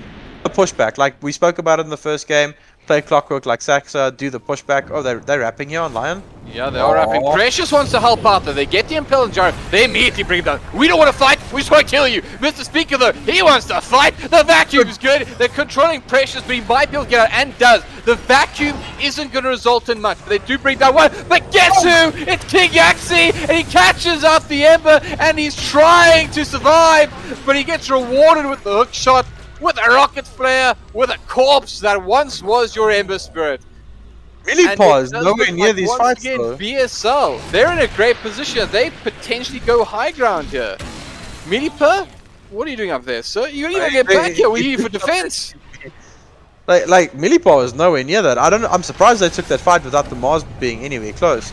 It's so hard though because Bristleback didn't even use PK. Oh no, they got caught out again. The vacuum's insane, and they get the Mars ulti down as well. But trying to keep their hopes alive here. Anna, he's got the BKB up, and he's just turning his attention to the tower because he can't move at the moment. RDK, he has to get out. He's being run down by the Bristleback, and the damage is there. They're going to find the kill as well. They're turning their attention to the racks. BSL might just do this here. They're going to blink back, Harry their hands. He's staying alive, but the racks are down. They can take it all. There's no buyback. There's no buyback. Attention, mid. Go back now, boys. We got more in this right now. It's tier 3 territory at the very least for mid. Make that Rax territory. Maybe it's all of it. Mr. Speed jumps out. Gonna once again start buying down these melee Rax. And guess what? We got a ticket in bot lane too. There's no tier 2 standing there. Why not? They got 40 seconds until RDK's up. What's the call? No, go back. No, Roche was the call. They want Roche. DD sitting next to it. Yeah, Ice Frog is rewarding BSL here tonight. Free shard. Oh wait, they caught Gyro? No, it's just a little bit of poking and prodding. Oh, he's still dead. I'm pretty sure he's dead. I'm pretty sure he's dead, but is that enough? I don't think so. DD in the Roche pit. Okay, hold on. I'm interested. Ryan, you're taking damage. Maybe don't run directly to Roshan. Might give things away a little bit here. Repo and Code don't have many cores. I don't think there's enough time. Roshan goes down. He dropped a full Sange. Oh, what? What's going on? I mean, it's in his inventory. If that's what you mean. Pick the back up. He's not that level crazy just yet. He's still...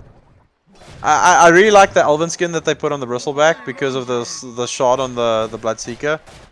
So it just feels really weird for Bloodseeker not to fight him because he's got evasion as well. It's 16% evasion. He's finishing a Heaven's Halberd, which is going to increase it even more. So, like, Bloodseeker will have to go MKB at some stage because if you're not killing Bristleback with Magic Burst, you're not killing him at all. And he's got a BKB, so one charge down, still a full 8-second BKB. They can now regroup. He probably wants this Heaven's Halberd before they go in again. Lifestealer has picked up a full AC. No buyback though. If he dies, it can be costly.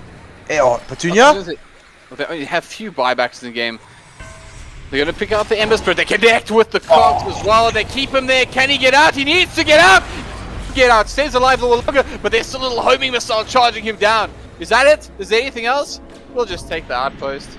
Flame Guard blocks it. Did he take the... He took the... No, he didn't take the block. But yeah, it's enough to block it.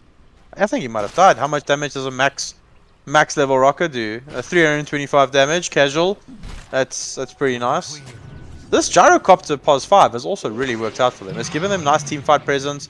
He's picked up the solo crest. He's got a full Vlad's halberd. It's just like beneficial for this lifestealer. And Bristleback, additional armor for his team, bonus light damage, bonus lifesteal. This WRG needs to start getting back. Yeah, once again, Bristleback. I have Aegis, I have BKB. I don't care. Mortimer doing what Mortimer can. The Lizard's trying, but there's just nothing in it really. Hitting those two tanky. And look at that. There's a gift inside of me. Come on me if you dare. Astra with the lifestealer inside. Happy to stand Why is he not getting the building? They're gonna be able to drop down. Just hit the building! In they go! RDK, he's going to be bounced outside the arena. The back is golden! And Harry the Hams, as well as RDK in trouble. Then managed to stay alive a little while longer. Harry the Hams gets off the LT isn't enough. They're going to drop down the blood rush. They get a little bit of damage out. The buybacks have to come through. They come through from both the Evesports and the Mars. What can they do here though? They're still fighting into that Aegis. And Astra, he's so strong, he's so tacky and showing no respect whatsoever. Precious, back with you. You live in the fountain now. Your base belongs to us. And BSL are all but through this matchup here. They just have to pick up the remnants of WRG's base over here. Precious once again tries to slow things down. The Shiva Guard comes out, but they don't care. What's to fear right now? We have A-God in the front lines. Once again, Bloodright goes down, but they can't do much. The arena is there. Milipa dies inside it, and they're bouncing around on the cogs right now. And I'm pretty sure it's safe to say that WRG are going to have to go back to the drawing board in this one, because Clockwork in the front lines are still alive. But you know what's not? Your tier 4 towers. RDK goes back in, but there's nothing in it. He's going to be run down. The BKB comes out, but you're not fooling anybody. In they go to the final racks, the final building. What has happened? The most important one in the game, and it goes down. And with that, WRG going to round 2 in a very awkward position, because hey, BSL just pulled one of the most impressive victories, one of the most unexpected victories that I've broadcast in a while, and they did it in style, notAhero. I am baffled. But they played so well, Helbert. They played so well. King Axie on this Clockwork, constantly putting pressure on the map, constantly making space. He was like a vital cog in the whole mix to make sure this draft was working. Mr. Speaker farmed well on the lifestealer. He never really felt contested. He was 7 for 2. Even this pos 5 gyro, like the cooldowns were good. The rocket did so much work. They did like nice little cute vacuums where the rocket would like hit Petunia on the Ember and then he wouldn't get out. So they were comboing their tool set so well. And then let's talk about Astra, like just completely destroying that mid lane. We spoke about like Petunia maybe miskilling that lane. Should have gone for the shackles instead. But I don't think it really matters. I just think Astra had a phenomenal game. They had a little bit of a blip there in the like that mid-game series where they like got wiped with 4 heroes when there was crucial items like really close by, but it was phenomenal. Well played BSL. They were always in the driver's seat. Fantastic stuff. And bear in mind that just give them the credit where it's due, right? They took this game optionally. This could have been it. We could have been saying, good night guys, thank you all so much for fantastic. But no, we're not. We're going to game 2 because BSL showed that you can win and be an incredibly scoring side. But before we get to that break though, I just want to quickly comment on the Duck versus Frostbite series. Duck is a game up in that game, but in the second game, Frostbite they are behind on the net worth. It's a 25 gold advantage for Duck, but it's 42 kills to Frostbite, 30 to Duck.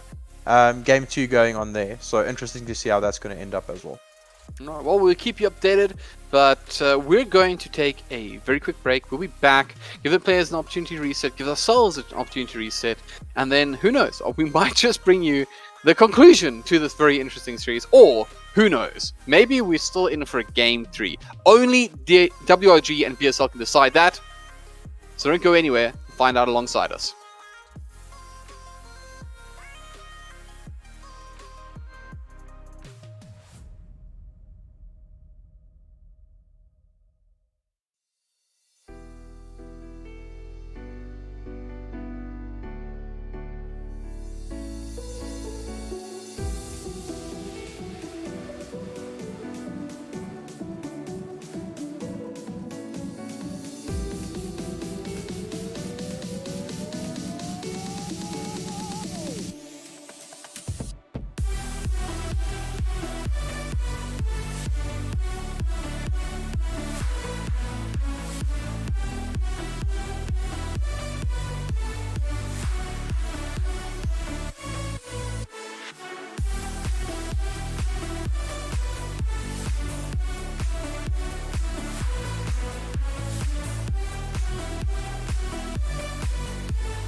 Right, welcome back everyone. This has been such an exciting series so far already.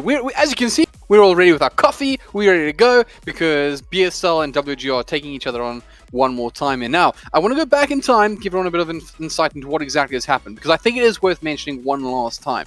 WG and BSL had the first matchup. Issues that were beyond, let's just say beyond the player's reasonable control, led us to having a full restart. BSL were offered, regardless, the potential forfeit from WG's side, and they would give them a 1 game up. And they declined it. They said, nah, we want to win on our own terms. And then they did, and that is so cool, man. I gotta say, I really do. I've become a BSL fan, it's so cool. But anyways, and notAhero, that's the story arc. But can you break it down to a little more detail and then get us stuck into the draft, please? So I think both drafts the last time were very solid. I just think BSL knew exactly what they needed to do. And they had this snowbally bristleback in the mid lane that just completely ran over the entire game. But I'm not going to take any credit away from players like King Axie, Mr. Speaker, Ryan, that getting the Ags on the Darkseer, Picksteel on this Gyrocopter that always contributed in the fights. Like, his damage contribution in the game was massive. The Rockets, like the vacuum into Rocket plays, like making sure Petunia's game is just not easy. Like, they just played so well. Like, King Axie looked unkillable at one stage. Like, he would get Mars Arena ultied, and you would go, HellbirDza, I think they need to run away from the clockwork, not the other way around, because like, it just looked like he doesn't want to die. So we do see then WRG respond. They go back for this hoodwink pick, which they kind of... I got to interrupt you for a second, because there's one really important thing. Possibly the most important thing. More important than fantastic Dota, great sportsmanship. Sorry, what was that? Free stuff. It was in fact free stuff. How did you guess? Okay, so if you're joining in, this is your chance now, because as I understand, we're starting to reach that point where we're going to start doing that giveaway. So if you are watching a game, if you're watching on the stream, there is going to be a little bit of a delay before we actually start giving it up, but we're going to go ahead and do the actual roll. I'm not sure what we're giving away today. It's either a EGL One shirt or it's a Steam voucher. I'll wait for the admins to let me know exactly when it's going to be, but we're going to start rolling in about 10 minutes, right? So bear that in mind. So about 10 minutes from now, we're going to start giving something away. What is it? What is it going to be, production? Let me know. Let me know. I'm staring. I'm waiting. Okay, they're holding out on me. Okay, but it's going to be something great regardless. We'll keep you in the loop. So once again, if you're watching a game, you want to join in, head over to the Evesports ZA Twitter account. You'll see links there to get into the YouTube channel, so you can enjoy it in full 1080p or 460p or whatever that really small one is. If your internet line is not great and you're watching from like a farm or something, we want you here. Join in the chat. You can type in chat EGL One. That's EGL capital ONE. I think it doesn't matter. Only once. Otherwise, you're going to get knocked out of the draw. And then you can stand a chance to win something great. like spamming it gets them knocked out of the draw instead of creating more exposure? What? No, hold on. No, I think how it works is that like each yes, no is like a like in out or something like that. So if you get it wrong, out. Like when you take the flower and go, he loves me not, he loves me not type of vibe. Except it's more like he loves me not, and I love Sanking. Let's get back into this. notAhero, you must have so much to say. Let us know what you have. So BSL opting for the Leshrac ban because we know WRG wants to pick it up for Petunia. Lina, Ursa, Anti-Mage, and Phantom Lance taken out. Whiterabbit Gaming takes out that Clockwork. It just made way too much space for them. King Axie on that Clockwork looked terrifying. Oracle taken out. Lifestealer taken out, which was featured in the first game as well. It looked very strong. Juggernaut and then Winter Wyvern taken out. BSL then goes back for this Gyrocopter first pick because it is a flex pick. You don't know if it's going to be a core, a mid, or their pos 5 like it was in game 1.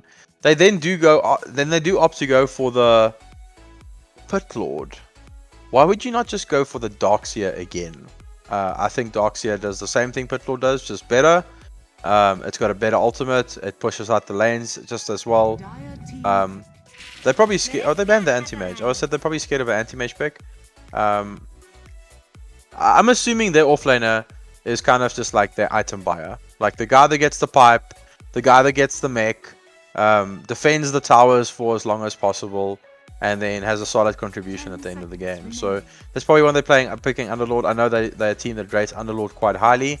I don't know if it's going to be better than Darkseer because we saw some really good vacuum combos with the Gyrocopter.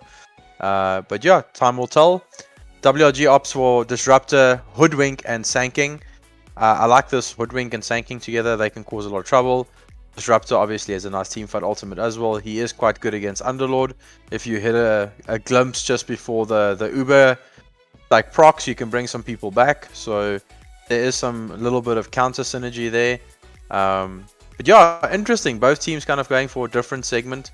BSL can't get the Clockwork, so they opt for the Dark Willow instead. So I'm assuming that King Axie will be on that Dark Willow. Pit Lord is kind of their bodyguard, and then Gyrocopter, time will tell. Is it a POS 5 Gyro again?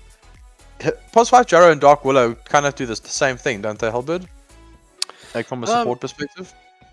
I mean, look, I'll say this much. I like Dark Willows, particularly when it's around something like a Mars, etc., because it just seems so powerful. Case. But I hear what you're saying is that, like, if you get the route down from the Underlord, you're also getting the route down from like a Dark Willow and such. So it is somewhat fulfilling a similar-esque role, but yeah, it's going to be a hard time for saying esque all the time and stop that. But I do want to say I also want to draw your attention to something else from it. So I know what it is.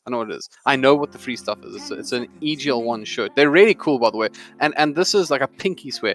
I spend all my time giving the production team a hard time by not having mine yet. You will see one day, notAhero and I'm going to pitch, and we're going to have our own because I'll be giving them that much of a hard time. With that said, subs goes into the draw twice. Subs' chance has increased. If you sub the channel, your chance to win that shirt actually goes up. So. I'm not sure. Is that actually true, or is that just calm? Anyways, one way or another, I will even be willing to throw in one grey beard hair plucked by one It's Candy Rocks herself. Optionally, if you want it. They post back. Like, I don't want that. What are you talking about? You know, like, why would I want a piece of your beard? You'll be surprised how many people ask me about touching the beard, right? So I just assumed. Anyways, okay, my nonsense side. Okay, fine. Yeah, that's not your beard, and I'll never know. I mean, we can. Do you know, you're making this weird, right? It was supposed to be a throwaway nonsense line. You've invested far. You know, I was never gonna give you a beard here. There you go. Not a hero. Anyways, yeah, nonsense side. I'm invested. I'm broken. I'm done. Sorry. By the way, it's not time yet to do the draw. I see everyone's like spamming EGL ones. It's not time yet. It's not time. I've juked you. Do it 10 minutes into the game. Yeah. We'll let you know when it's time. We'll let you know. Let's get back to this draft, HellbirD. We're getting off track here. WRG up for the tiny pick. I like this a lot. It's a hero that can kill Dark Willow instantly if he climbs on top of her. He also is very good if that's a support Gyrocopter. The hero never really has enough stats to survive the burst. He's going to rely on raindrops for quite a bit of time in the game. And there's more stun, eh? Like, I like this by WRG. Like, all their heroes kind of have tempo. Like, Sanking, Hoodwink, and Tiny can fight almost all the time. And the three of those heroes can probably blow up anything on this map unless Medusa goes super late game. BSL then do go for the Medusa. I do like this hero. It was nerfed a little bit in the recent patch because the Ags was just too strong. I do still think it has its place, especially in this game. Anytime you're going to try and toss combo this Medusa, a snake's going to hit you. Burrow Strike will, like, it'll shackle her. Disruptor Glimpse or like the Q from the hero. I still think it has its place. So interesting to see if he's going to go this Axe build or if he's just going to go Manta Scotty, just tank up completely, because he needs a BKB this game as well. So I think Manta Scotty BKB is probably a better option on Medusa here than going that Axe route. We even saw Miracle like picking up a Lincoln Sphere, like the old school build, and it looked really strong on the hero. It's just because of the farming patterns on the map is so structured to benefit a hero like Medusa and Gyro, and they've actually got it in the same draft. So that does tell me, shot, right? yeah, but that does tell me that that's a support Gyro again, because you kind of don't want mid Gyro with Medusa. They're just going to soak up too much of each other's farm. But why not? I mean, the Gyro worked so well last time, so I'm down for it. The laning phase was a bit weird. Like, he kind of got some kills and he like gave some kills, but when it came to that mid game portion, the hero just contributed so much. Like, the ultis were like really good, the stun was good, rocket barrage. We saw his entire team got wiped, and the POS 5 Gyro almost ended up killing Petunia with a rocket barrage, and they just managed to like shut him down. So the hero does provide threat, and I like the solo crest build that he goes. He went Vlad's afterwards. I guess with the bristle and the life stealer, it was very beneficial, so it's a nice little pickup. but I don't think he's gonna go Vlad's this game. I'm sorry, I was gonna say like this Necro pickup here is like, it's one I really appreciate because there's still the bristleback left in this pool, right? And that is actually an RDK hero as well. And if I were RDK, I wouldn't mind returning the favor from the previous matchup. So So I just kind go of feel like bristle again. Like again, but there's a tiny Necro up middle. against you. It's like literally the bristleback counter. No, I right? mean for BSL. Like, why did BSL not just pick bristle again? Oh, I see Bristle what you're saying. lanes well into tiny, like really well. I mean, I'm not gonna lie. It just feels like for me, Underlord, Medusa, Bristle does feel like it's a little bit greedy in my opinion. Because like Bristle, I realize he does create a lot of space, but he wants to do the same thing as Underlord does, and that's where I think the problem comes in. So not the Medusa greedy part; it's the Underlord part. So you Because should there's nothing definitely really take like. notAhero's advice in this one. Like, definitely more likely to be right See, than like, I. the bristleback gave them like kill potential in the early game. He kept running people down. You're not gonna really do that with this Necrophos. Like Necrophos doesn't just run at you and you go, there's a Necro, I need to run away. Like he's annoying, and if you're low enough, he's gonna reap a scythe you. But there's nothing that takes you like really from 100% HP to like 30% HP instantly. There's no like big ultis. You kind of have to trap someone with Dark Willow and Gyro and then ulti them. So Sniper? I like this. Really? What's the gap close on BSL? What's the gap close? There's no Underlord. gap close. Underlord and a creep. There's no gap close. This is a great sniper game. This is a great sniper game. Do you remember the age-old like Underlord used to get, or it was Pitlord back then? But Pitlord used to get the Helmet Dom, and he used to literally take the creep and to the back of the team fight and just LT everyone in behind you. And bring it Well, all you back. can kind of do that now with Ags. Like Ags gives you 2 charges of the ultimate, and you can TP onto ally heroes. Yeah. So with Ags, you can kind of, hey, Spirit Breaker, charge that guy, and then just Uber your entire team on top of that target. Surprise! Yeah. I really want to see that. Like I haven't seen it yet. I really want to see that. That'll What we make lack in this story though is the Spirit Breaker. So I hear you. I also must say I quite like Sniper up against something like Medusa because Sniper is just it's always just out of range of Medusa. You know what I mean? It's like it's always just on the edge where Medusa wants to play. So it's actually quite useful. And burns through a mana shield like quite efficiently. Yeah, no, I like the Sniper pick. Like they've got no gap close. The first game they had Clockwork and it did like so much work for them, and then their second draft they draft a gap that has no gap close, and I think that's gonna kind of make a difference because King Gaxi had a massive game just making space. And if he can do the same thing on this Dark Willow, then great. Nice little early Yule, start solo killing people on the pos for Dark Willow, because it is a hero that can do that. But if that's not the case, I think this draft slightly favors, or not even slightly, I actually massively favor WSG's draft here. Okay. Just don't like Pitlord with Necrophos, man. So before everyone get everyone ruined here, admin friends, should people re-enter the draw if they have already entered? Because I see a lot of EGL ones. So just before I get anyone wrong, I'm not gonna tell you the answer the side, but I wouldn't do anything right now if I were you. Wouldn't trust me until I say so. Okay, so alright, let's get stuck into this. I'm having too much fun. That's the problem. I'm getting a little bit. I'm getting to the weird space. You should really start like giving more stuff away, Devin. Like you seem to really enjoy it. Okay. Once again, if you enter twice, you're out. So don't do it. Don't do it because you might be in trouble. I might have gotten you guys all in trouble. So let's should not type anything into the console. We'll leave it all alone. Anyways, okay. I like giving free away, but also honestly, jokes aside, I've really been just enjoying this.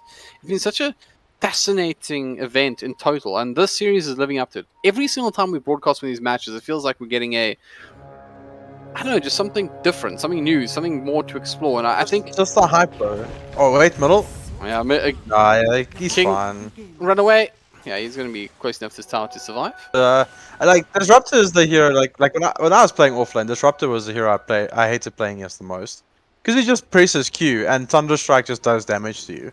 If you're not a Legion commander, or like you have an Oracle or something, it's just the most annoying thing under the sun.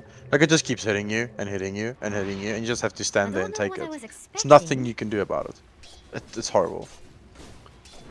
It is. So a little update as well, by the way.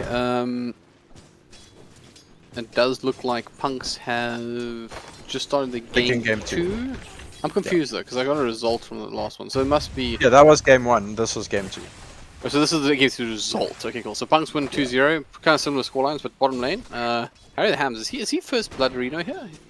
This seems like such a weird lane. This seems like something out of like one of those theory crafted ridiculous things. Like, and then This seems like my rank game, and my +5 support is fighting me for farm because he's playing Gyro. This is the plan, guys. We're gonna have the Medusa and we're gonna have the Gyro Cup, and they're just gonna both do the split shot and the flak cannon, and everything's gonna die because there'll be too much damage.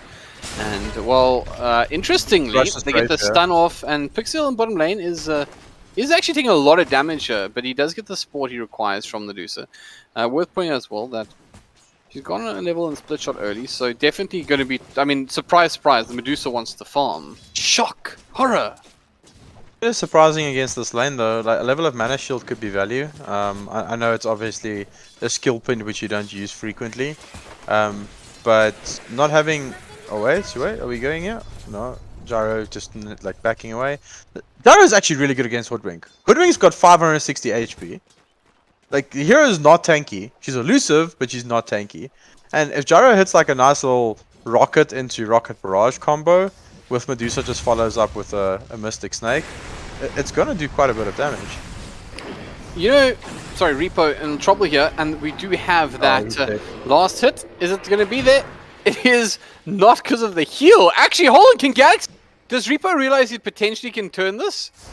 If he enchanted mangoes and thunder strikes, he actually gets the kill. Okay, well, interesting. I'm surprised he didn't go for that. Am I wrong? I mean, no, he's got 98 HP. I'm not... Yeah, but Willow's got a really good attack animation. I don't know if he would have gotten it off. I think he actually tried there, but Willow's attack animation is just too good. Like, the hero's got a really good attack animation. And we're seeing more of the same from the first game. Like, look at Astro versus Petunia here. I want to make a point though. BSL, look at the strategy, right?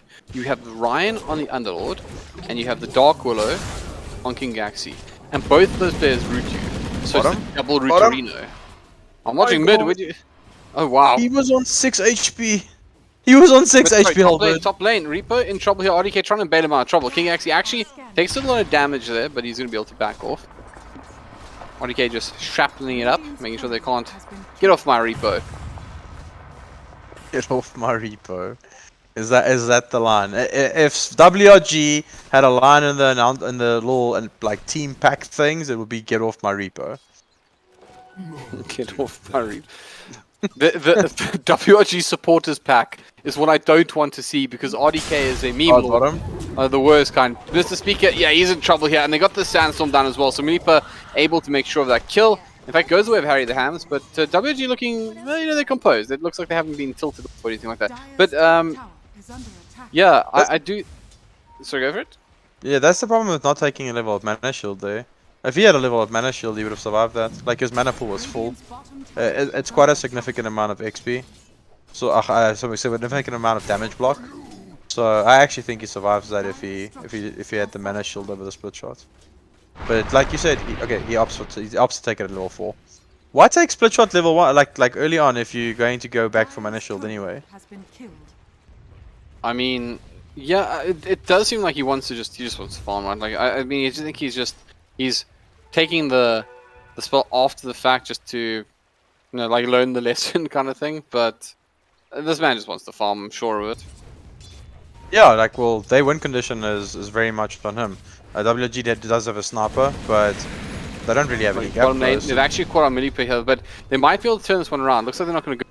The Burrow Strike was available as well as the Sandstorm, but decide not to re-engage.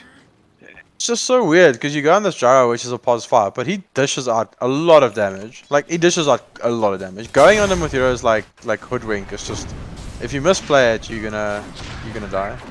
Okay, Mr. Speaker leveling the mana shield, not being threatened too much.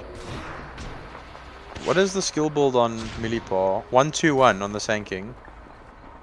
Like, oh wait, here we go. They're gonna re-engage here, but Harry the Ham should be fine. A lot of, I would say, just probing at the moment from like many of the lanes. Like you can see, even mid, it's a case of a lot of these players just feeling each other out, looking for that engagement they know that they're going to win. Obviously for WG, it's a bit of a tense situation because they're obviously behind. Repo caught out here in the tree line. They're trying to bring down the Underlord, but the damage is there for Repo. They should be able to finish off and are able to. But at the exchange of the Underlord, you'd definitely be happy about it if you're RDK. And RDK is certain that nothing died in lane that mattered. The creeps didn't die. Yeah, he's like my custom courier called Repo next to me here died, but it's okay. I mean, I'm surprised by how well HellbirDza doing. Say again, Helbert?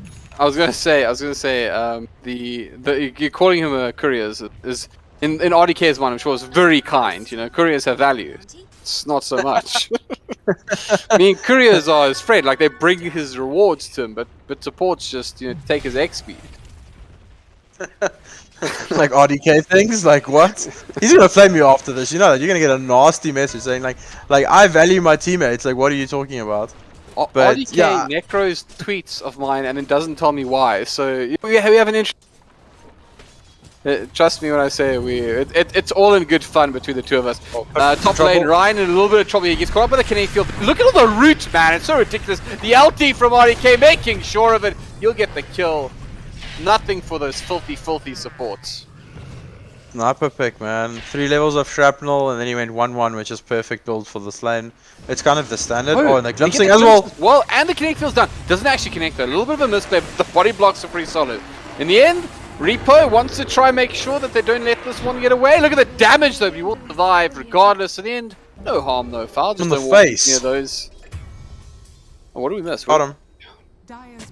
Oh, it must be said. I think WG look far more composed. Much better. Laning phase, yeah. Yeah, and look at Petunia in this game. He's actually beating the Necrophos in net worth. Like, this is surprising. Is he just comboing him every time he gets close to the creeps? What did... you see though, like he went for a level of Ghost Shroud. Why would he go for a level of Ghost Shroud? I'm not sure. I think if he maxes Heartstopper and Death Pulse here, then you definitely he wins this lane. But I mean, the level of Ghost Shroud cost him. I guess the plan is that like after he takes damage, you can pop it and then use the wands and that kind of stuff. But I mean, to be honest, I don't play enough Necro to really know myself. Yeah, I just think Tiny's a strength hero. If he went like max Death Pulse and max Heartstopper, like he crushes this lane. Tiny has to get double Ring of Regen, which he doesn't do. Oh, RDK. But this top lane's becoming a disaster.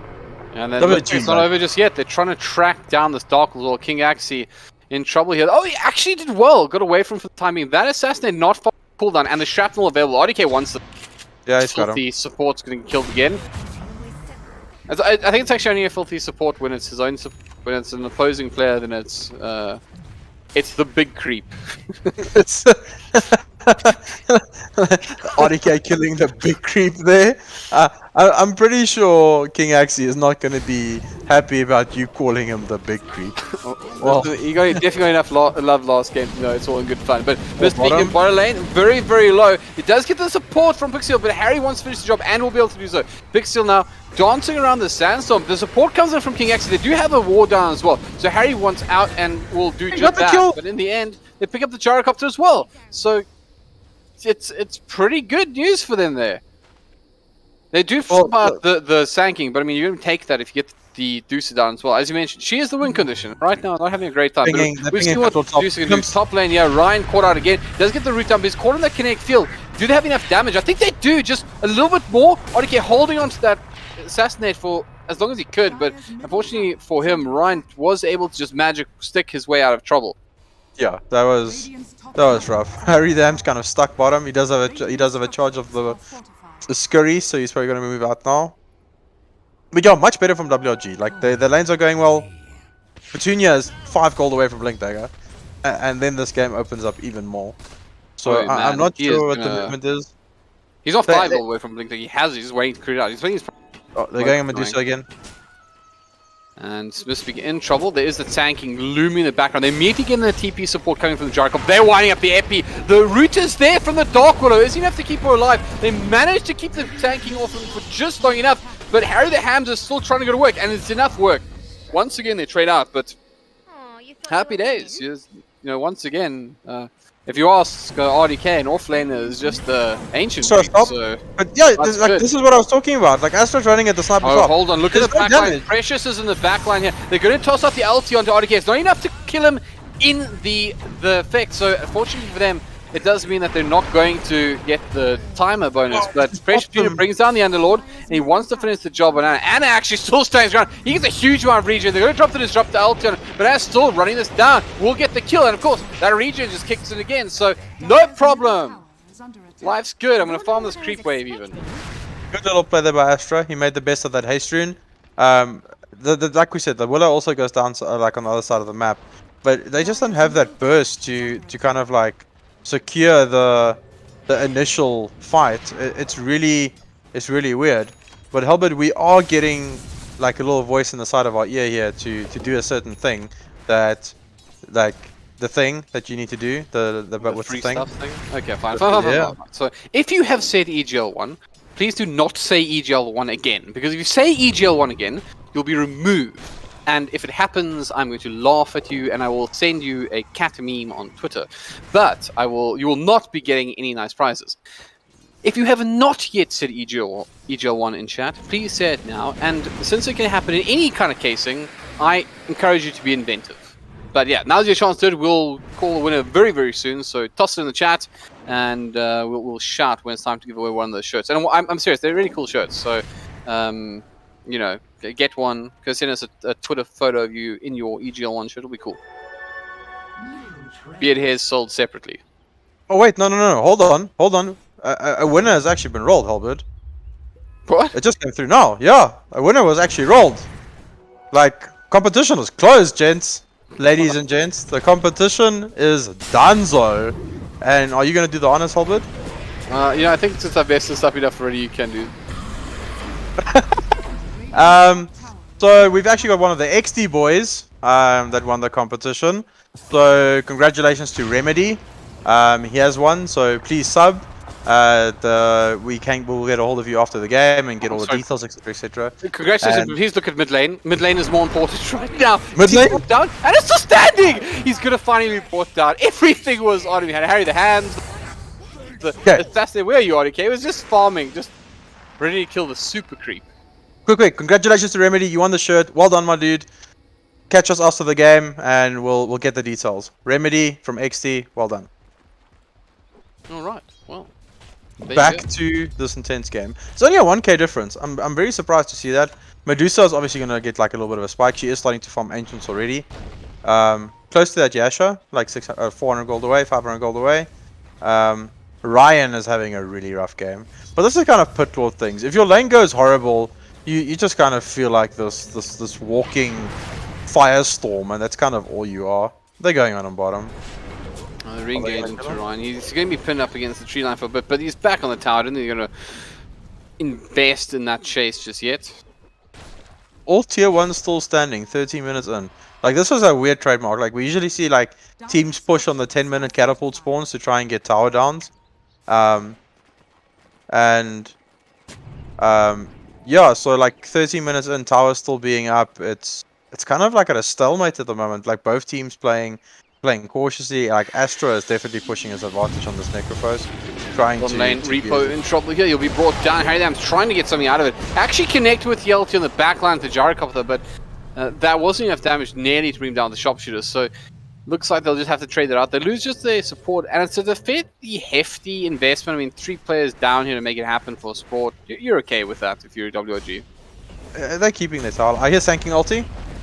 He whiffed it? it? Yeah, he's just... You didn't cancel it?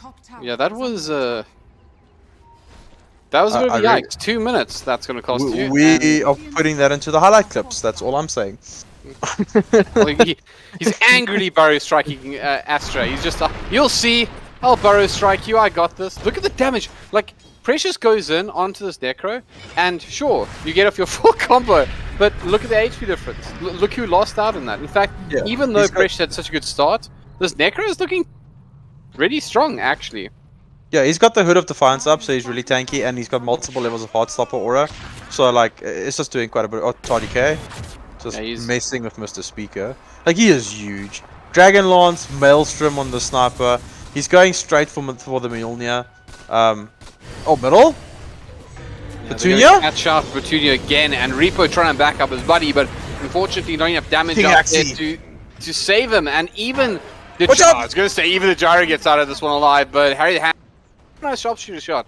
I mean, that's a fair distance and when they can see you, right? Trying to deny the tower. Who's going to get? They get in with the Burrow Strike. They're going to drop down the Bramble Maze as well. They're trying to control Anna. He's actually getting quite low. He's getting real damage coming out from that Sandstorm, but unfortunately for WG, they're not able to finish the job. Did they get the deny?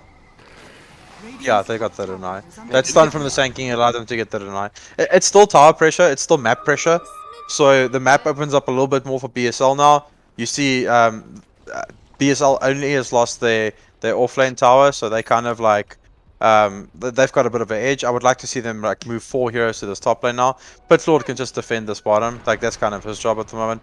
He's just the body defending their important towers. You can see they let the top one go. It's kind of a dead one, and he's just sitting bottom, like defending this tower. His farm is slowly but surely going up. He's got the hood. He's going actually for a blade mail next. I guess that's pretty good against Sniper and Hoodwink and all these heroes, but WRG making movements. They've got 3 heroes bottom, the 4th one is linking in. Hoodwink is here. They just need to trade this. I don't think the Pitlord needs to defend this. Medusa's pushing on top. Just trade the towers. Pitlord drops a Firestorm and then uses his ulti to get out. Bottom lane, looks like they do want to try bring down this last safe lane time. I mean, you call it, right? What happened to you was Ryan. You are in trouble, but can you get out in time? I think he's gonna get out very close. What actually happens when you get tossed? I was super curious. He was in the animation. I was wondering if you could see like a flying Pitlord for the rest of the game or something. Top lane. Nice little dust play there. And their bottom tower is still alive. Okay, Petunia's gonna get it now. He's got the tree grab. But they trade. Like, that's fine. Pitlord got out. They got a Sanking kill with that tower.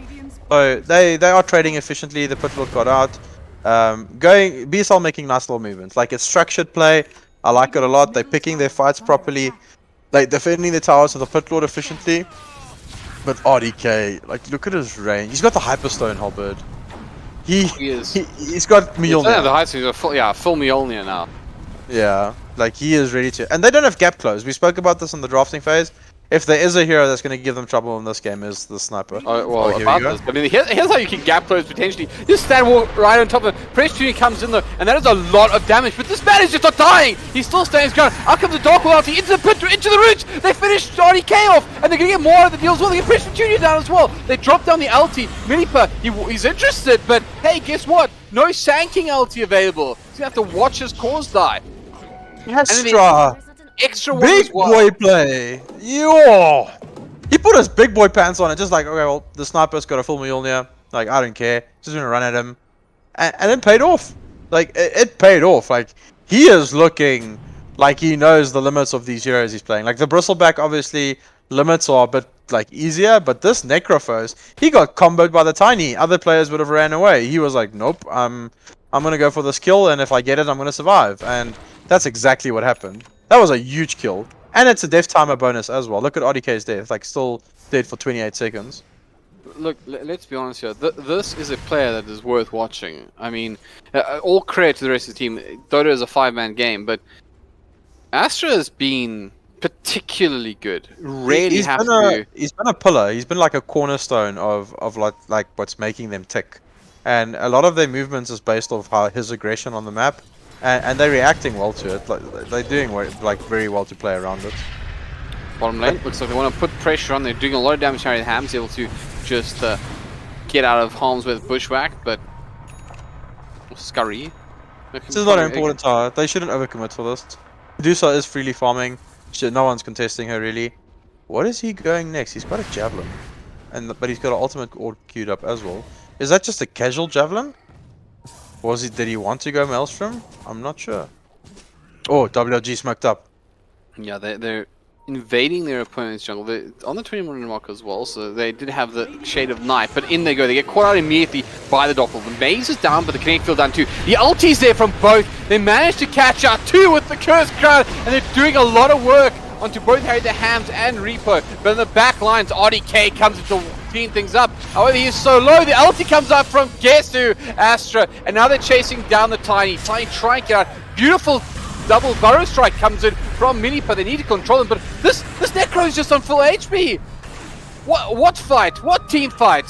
This is just a fountain. The entire world is a fountain for Astra at the moment. I am going to give King Axie so much credit for that fight. Did you see what he did there, Helbert? Like, runs into 2 heroes and his first reaction is, I'm gonna kill them. And he almost killed both supports. He got a double bramble, and like, if it wasn't for the disruptor ring, like, he would have probably killed him. Double bramble, he popped the bedlam. It did so much damage. He used afterwards to try and keep himself alive for a little bit. And just because of the disruptor and the hoodwink couldn't run forward in that fight, it was an easy kill for Astra on the sniper. Yes, they lost the gyro, but that's a support gyrocopter. They're going on middle again. Yeah, King once again, Axie they re-engage into Precious Junior. They do manage to get off the stun toss combination, but they managed to keep the Dark Will alive. Harry the Hams will finish the job. They're not going to be able to get off that zoning LT. So the end, Pixel all alone here. Support battle continues as Harry the Hams does eventually back off. He realizes that things are getting a little bit too heated for a fragile little, what is this thing? But those were the 2 supports. That was Gyro and Dark Willow, almost solo killing, like the 2 of them killing a Pos 2 Tiny, a 3,400 HP Tiny, and he was very close to going down. If they had cooldown there, which they didn't at the time, he was dead. If Gyrocopter had cooldown, he was dead. You're pretty good at the lore stuff. What is Hoodwink actually? It's not an opossum. Tail's wrong. I've gone through almost all the heroes' lore, but I haven't gone through Hoodwink's lore. Okay, well, somebody let me know what this thing actually is. Precious Junior picks up CD as they do catch out the Underlord in the river, but they don't want it. They don't have any vision of the high ground. And of course, this Necro, man, he feels so dominant. I don't want to read Hoodwink's lore because it's going to spoil the image I have of her of being the love child of Windranger and Pangalia. So, if I read the lore and it's not that, I'm kind of going to be upset. But I mean, it's definitely not, because it's not a Pangalia, you know, like... It's the love child of Windranger and Pangalia, so it's like a hybrid, Helbert. Huh? Yeah, but Pangalia has a shell, or like it's like, you know, it kind of is a creature that exists in real life, you know. So this is not one of those things. Be a squirrel, which is a creature that exists in real life. The slug of Pangalia. Oh, they're on the sniper. One's gonna catch it. He can. There's a lot on him here as well, and they're just gonna. They drop the ulti. These ultis are really hurting. He's down for 80 seconds, man. That's just the this movement. Is the problem. They want they're going on. Harry. They're gonna try bring him down. He's gonna be able to get out of harm's way. He's able to just run this one off of the king. Come here. Nice little bit of work there. Managed to get away from the engagement. They find Precious Junior. Immediate stun toss combination. Die. Just die. But of course, it's going to come at a much greater cost because they should be able to bring down the Tinier.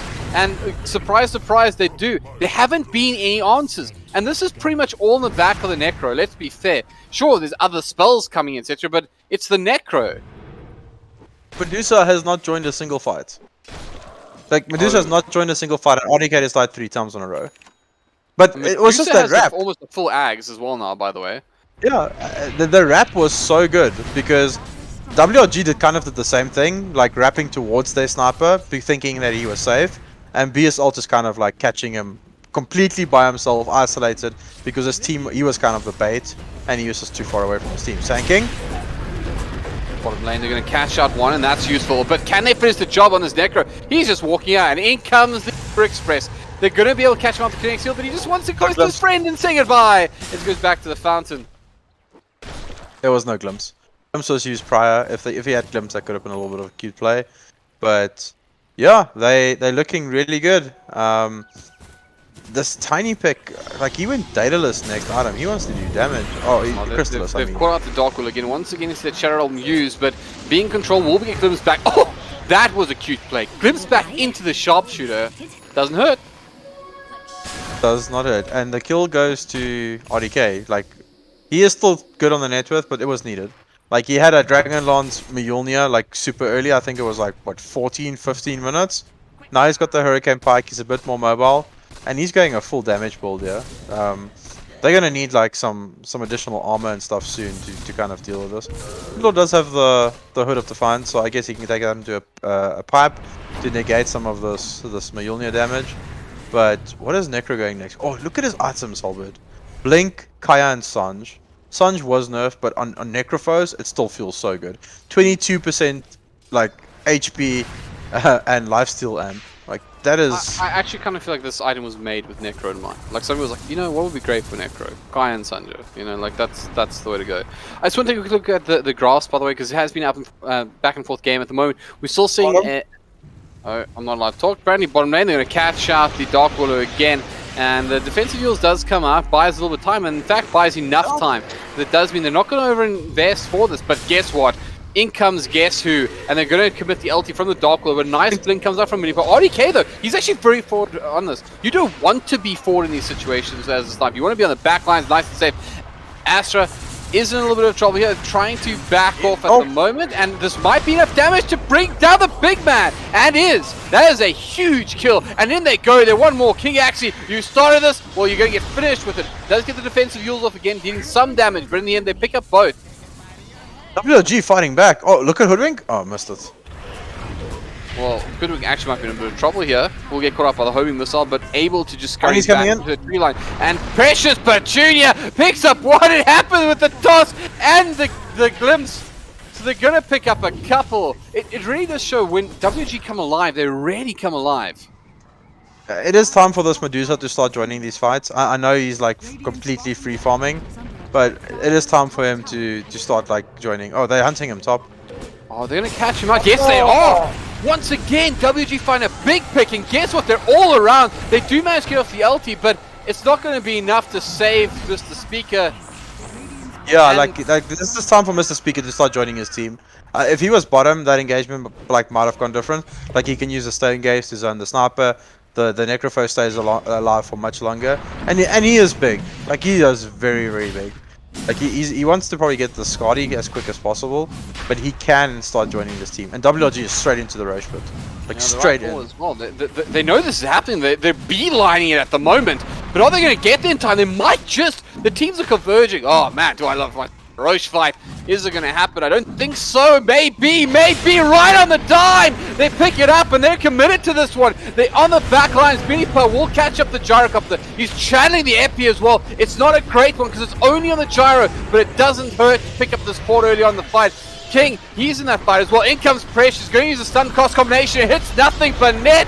They almost bring down the Underlord, but on the front lines, they do have the Necrophos doing work. They do pick up the Aegis though, but Precious still being kited. But Astra, he's in trouble. He's trying to get back. Beautiful barrel strike. RDK finishes off one. They'll finish off the other. And the only person standing is that Underlord. And WRG just remind us why they play for such an established MGO. What a team fight. Ooh. I do think now this Necrophos needs a BKB. He's getting controlled in these fights way too well by Reaper on this Disruptor. He's getting ringed, he's getting glimpsed. He still doesn't have free roam anymore. He needs a BKB. But once again, that was a fight without the Medusa. Like they need to start getting this Medusa involved. They've got the tools to do it. They've got a mech on the Pit Lord. They've got a lot of sustain. They've got the medallion. It's almost a solo crest, and 20 gold. That's a solo crest. Just put it onto the Medusa. Try and keep her alive. You've got the Necrophos next to her as well. Just make it harder for them because they're kind of just picking their targets like really like easily at the moment. Kill the Necro, then kill the Gyro. Like Pit Lord is kind of just like a body. So just watch out for the Pit and the Firestorm, and they're kind of good. They need to start grouping, like you can see as well. Okay, they're looking for a smoke play. They're waiting for Necrophos to spawn, and then they're gonna go. Medusa? No, she's moving away from the team. Oh no, she's sending a Mantis top. That's a great play. Now they're gonna smoke, and then we're gonna see some action happen. There we go. Okay, well, can we just take a moment to appreciate the wards as well from WG? They really want to take control, but unfortunately for them, it is going to give them misinformation here because although it seems like they really do know this. Look at the position. Milipa's going to break the smoke. They do have the vision. Do they have the engagement? Repo, he wants something. He catches out the Deucer. That's going to control him for a little while. But Milipa's rooted out with the epicenter. The damage is out onto the Necrophos. They finish off the Necrophos on the back lines though. This fight is chaos at the moment. They're going to try retreat though. They want to finish off the tiny enough. But RDK, he's standing. He's delivering. And they're going to send him to their graves. Mr. Speaker, you're just a Zerk right now, and they're gonna finish the job. Who wants it? It'll be RDK. It'll be split by himself as well as the entire team, except the dead hero. I'm not sure who it was. In fact, only one person was involved in that one. But WRG, they have just come alive. All the coffee kicked in. I don't know what it was, but right now they have just turned into the side that we almost know them as. Total dominance for the last 10 minutes. Back to this draft though, like they cannot get to the sniper, and he's doing so much damage.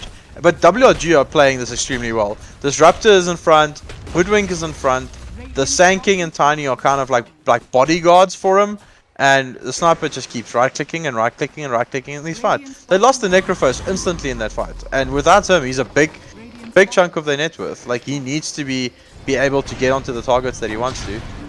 But there's a full data. He's actually caught out of position here. He's getting it rooted out. Can they finish the job? Curse Crown down. He's got the shot as well, so it does mean that they do have the engagement they need. He's going to be brought down. Take that!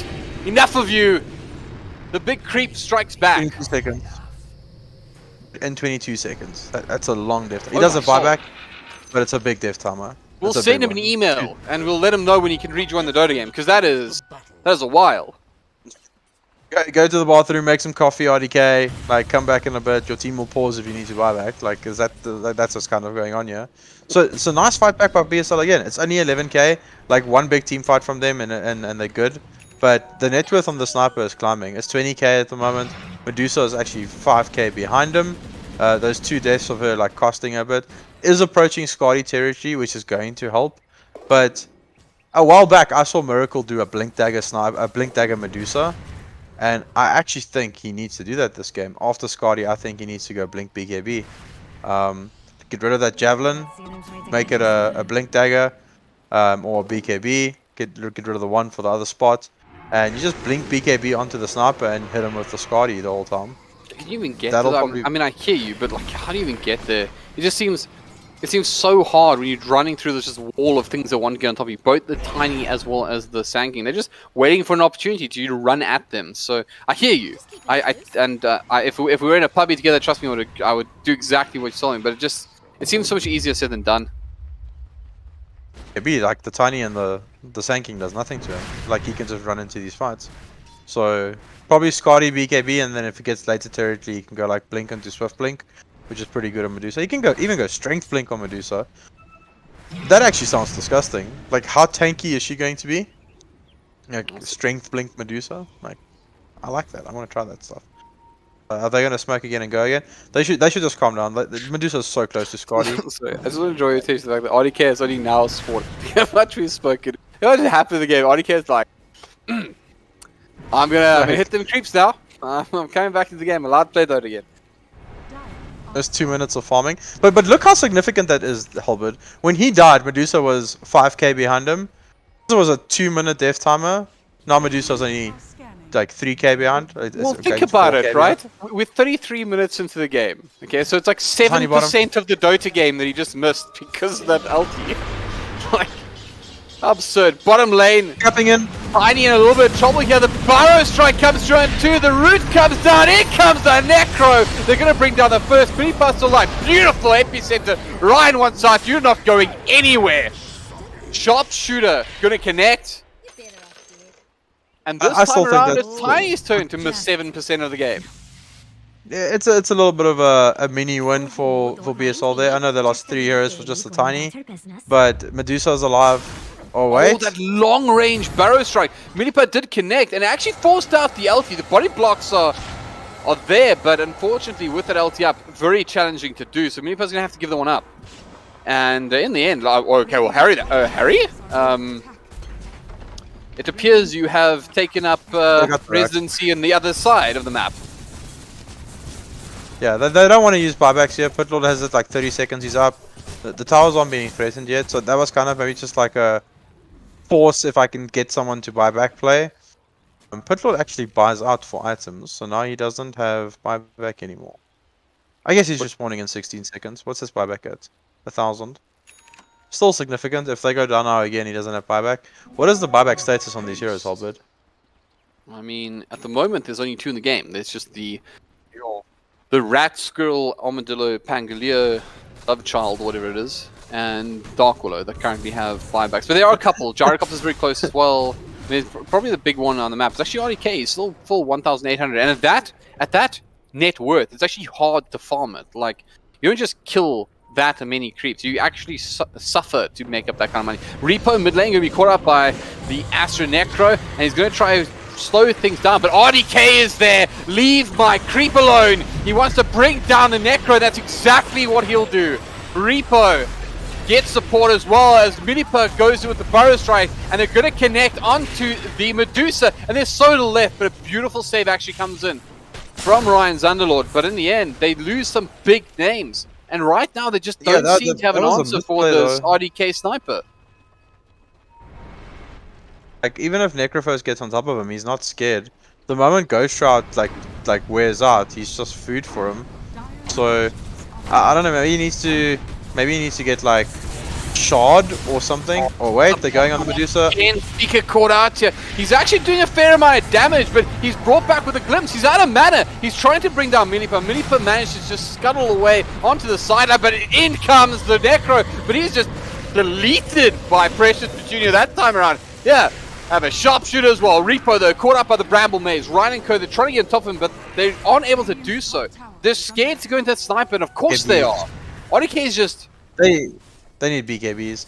Necrophos is even queuing up a Ghost Scepter just to, like, so the sniper can't, like, just keep hitting him. But I do think they need BKBs. Like, this Glimpse, the Disruptor Ring is doing too much. Sand King is having kind of a free reign in these fights. Because no one has a BKB. Medusa's going Butterfly next. I don't know if I like that. I guess it forces the sniper. Medusa's been caught out again. This fight's on actually on the back lines. They got the Dark Willow, and they all managed to stand and deliver. Repo very low. They've managed to catch out the sniper. RDK take a seat for a minute and 35 seconds. They need to push out their lanes. Their lanes are not pushed out. They took this fight. No, dear friend. There is much on the table here, because not only are there lanes, but of course it's the double damage outside the Roche pit. But mid lane, they're not checking the rune. It's there. It's always DD for Roshan, right? Is that like a patch note that I missed or something? But it's always DD for Roshan. But check this out for a second as well. Cold-blooded Shard. Still, like, it's awkward and it's not as good as it was. The lanes are not pushed out. Look what WRG are doing. The lanes are not pushed out. Well, the Gyro's dead. Night. They're gonna lose another Astra. Oh no, they did find the DD though, so they're going to bring down Roshan, but they got to hurry. They actually fortify for this as well, because the pressure was coming from the bottom lane, so they did have no backdoor protection. But in they go. They got the Aegis, got the Charles, got the Cheese. All Mr. Speak at the moment. You'll probably... Oh, that's a little bit of a interesting decision there. Uberlord decides he's going to TP himself into the fight. They get into the back lines at the moment. They actually have Minipa scouted out. They also have a sentry on his head, so they're able to finish the job. They bring down one. I mean... This changes everything. It was a good play by WRG. Like, they got the tower in the mid. It forced them back. There is still an Aegis on this Medusa now, which makes the team fight extremely, like way stronger. She is approaching the butterfly territory as well. Is she just gonna go butterfly, like probably rapier, just so to be like this massive beast? I don't know. Like, BKB sounds so good this game. Even on Necrophos, BKB looks so good. Because he's just getting controlled. But yeah, BSL back in the game. One rack's down, but they got the Aegis, they got the cheese. Who did they give the shard to? Okay, they gave it to Necrophos. Okay, that makes sense. Okay, well... I like this Necrophos shard. I think it's very undervalued. It's going to do a lot of damage. You know like, what I'm kind of sad about? I think there's a win condition here for BSL. Like, if you get travel on the Medusa, and she frontlines with the Aegis and buys back into it, I think you can probably just win the Dota game. But hold on. It's their own jungle at the moment. BSL, they're getting caught out here as they do have Ryan under duress. But Pixel, he's going to come into support. They're going to manage to get the rocket onto the little armadillo strange creature thing. As Harry the Ham's Hoodwink is in trouble here. They get Ryan to it. Does have the scurry. So we're able to get into the tree line and starts TP away. No. See, you know what the thing is about squirrels? They live in trees, right? So as long as they're nearby, you just fine. That's good. And along comes Timbersaw. just imagine like this like close up of this Hoodwink and just getting sadder and sadder as like Timbersaw just arrives. Like destroying the trees. flamethrower, like cutting everything down. Just like the game is just on a single tree of the map. Like, I love it. They're going on to this hoodwink again. Oh, well. No, he's fine. I'm keeping my eyes on mid lane because that's what the Deuce is at. Mr. Speaker at the moment in a very, very strong position, and I mean they gotta make this work, right? They have the Aegis. They also have Titan Sliver as well. Tiny blinked out. The root didn't hit.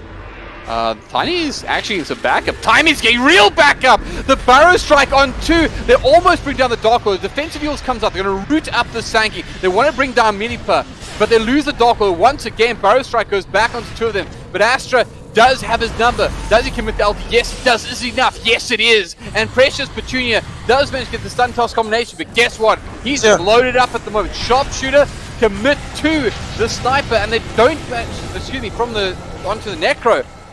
But they lose 2 here, and once again, it's somebody sleeping for a long time, 120 seconds. But it is a 2-for-2 trade, so WG don't come out empty-handed. But it's on the 2 supports, and it's 4-2 cores.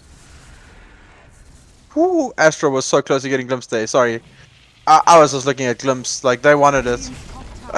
He was so close to getting glimpsed, but yeah, makes it out. This team is alive.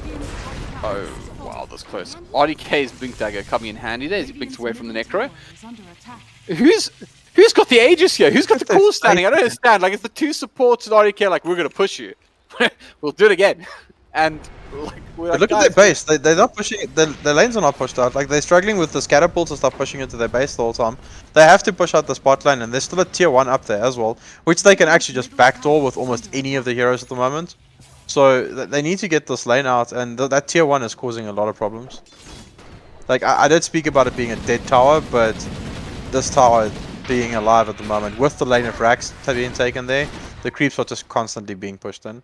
Gyro's got a 4-staff. I like that. I guess it's like a form of gap close, some save as well. But Milipa is having a massive game on the Sand He's doing so well. Okay, Mr. Speaker actually picked up a Pent Sword. I doubt. Does he just hang on to it? I mean, it does do plus 45 damage, I guess, but. And it isn't a great... I mean, you can put it on the Underlord, I guess, but he's still quite flinch. I think it's better than Titan Sliver, though. Like, I don't think it's better than Titan Sliver. Or even, like, Spell Prism. I know it's a Medusa, but it's 6 to all attributes. I'm kind of confused about this, by the way. Like, what is Mr. Speaker doing? Like, look at the items at the moment. It's almost, like, confused. Maybe you can explain, but after this team fight, I guess, because they don't catch out Harry the Hams. One carries out of harm's way. Look at bottom. Oh, yeah. Look at Reaper. Repo. But you know what's funny about this? It almost looks like they've left Repo behind to defend, but he ain't defending. I'm here to push out your lanes. Like, this is just like extremely well like map control by WRG. They're using this lane of racks to their full benefit. This lane's not pushed out. Like, the pos 5 just goes in there, clears 2 creep waves, shows himself in their base to go, oh, I am here. Dusa changed her items. Like, she's got a full day. Yeah, it was weird because I was actually looking in the build order a moment ago, and it was kind of like I wasn't sure if Smith Speaker was going to actually finish off this butterfly. Because weird, right? Like, you bought the Eagle Song before you bought out the Daedalus. So, anyways, I guess he just wants to like get through these heroes faster because it's taking him quite a while to like bring this Tiny down. Like, Tiny's got a lot of armor, and he just wants like raw damage. Right now he doesn't have any raw buyback, and that's something that really scares me. Is Mr. Speaker goes down now? That's all she wrote. That's game 3 on the cards for WRG. This is probably the wall between them right now, and probably the next Roshan. I mean, this is a big one. There's a good chance they'll take the next fight around Roshan. Both teams would love it. I mean, RDK or Mr. Speaker with an Aegis definitely makes your life a lot easier, and they're almost like prime for it. They're both just signaling as like, we have power traits, it's okay. I also want to point out that this is kind of a weird butterfly as well. Maybe that's why the delay happened. Maybe the order was actually the inverse, where he was going for the butterfly, then stopped and thought against it. Because RDK already has a full MKB, so he doesn't really care about a butterfly right now. And I guess that could become a... okay, I was going to say, could become... I don't like this. I really don't like the fact he's finishing this butterfly. I was going to say, like, maybe you make that into your... you know, you change it into, I mean, anything else, but particularly the Swift Blink.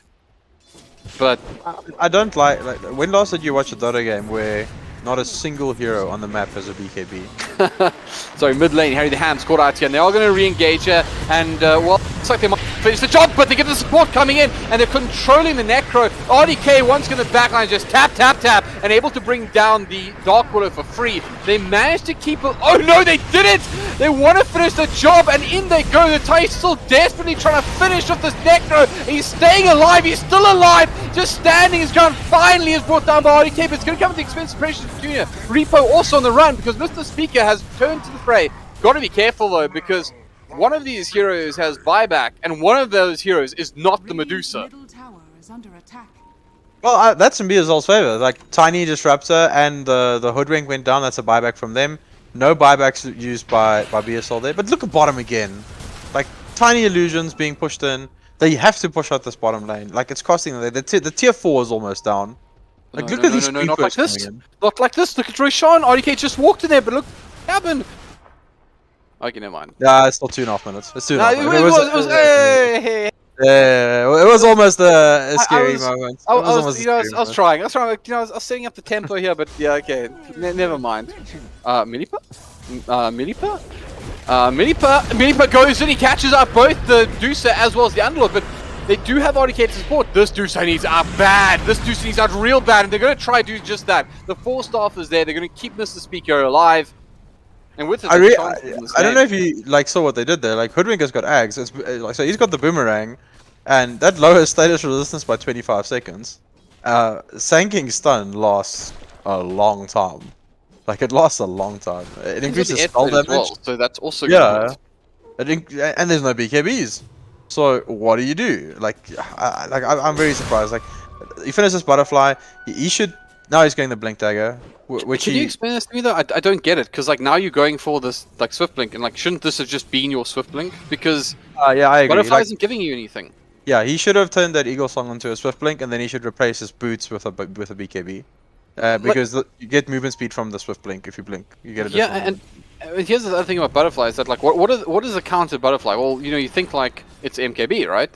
But also Mjolnir, because you don't miss on your it's still procs, yeah. Yeah, so you still proc against heroes. So the point is like RDK is perfectly itemized for this. Yeah, so if he had a BKB like that, the whole Mjolnir thing is completely cancelled out, and he just needs to worry about like being right click. Mr. Speaker almost caught out mid lane. It's just I love the fact you just U-turned like. Oh, actually, I was actually going the other way. Don't mind me. I'm gonna walk the long way around. You got what this. What did you say the other night? This isn't where I parked my car. Like, look, cheers. This wasn't where he parked his life, dude. He just wanted out. Just like, oh no. I'm not going this way whatsoever. I immediately regret my decision. Yeah. But he does hit. He does hit. I mean, 700 crits. I mean, a couple of those, you can definitely win a team fight. WOG at the moment are hunting. They want this one. BSL needs to have a team talk real quick, because they already have a Shiva's Guard, and Putlord is queuing up a Shiva's Guard.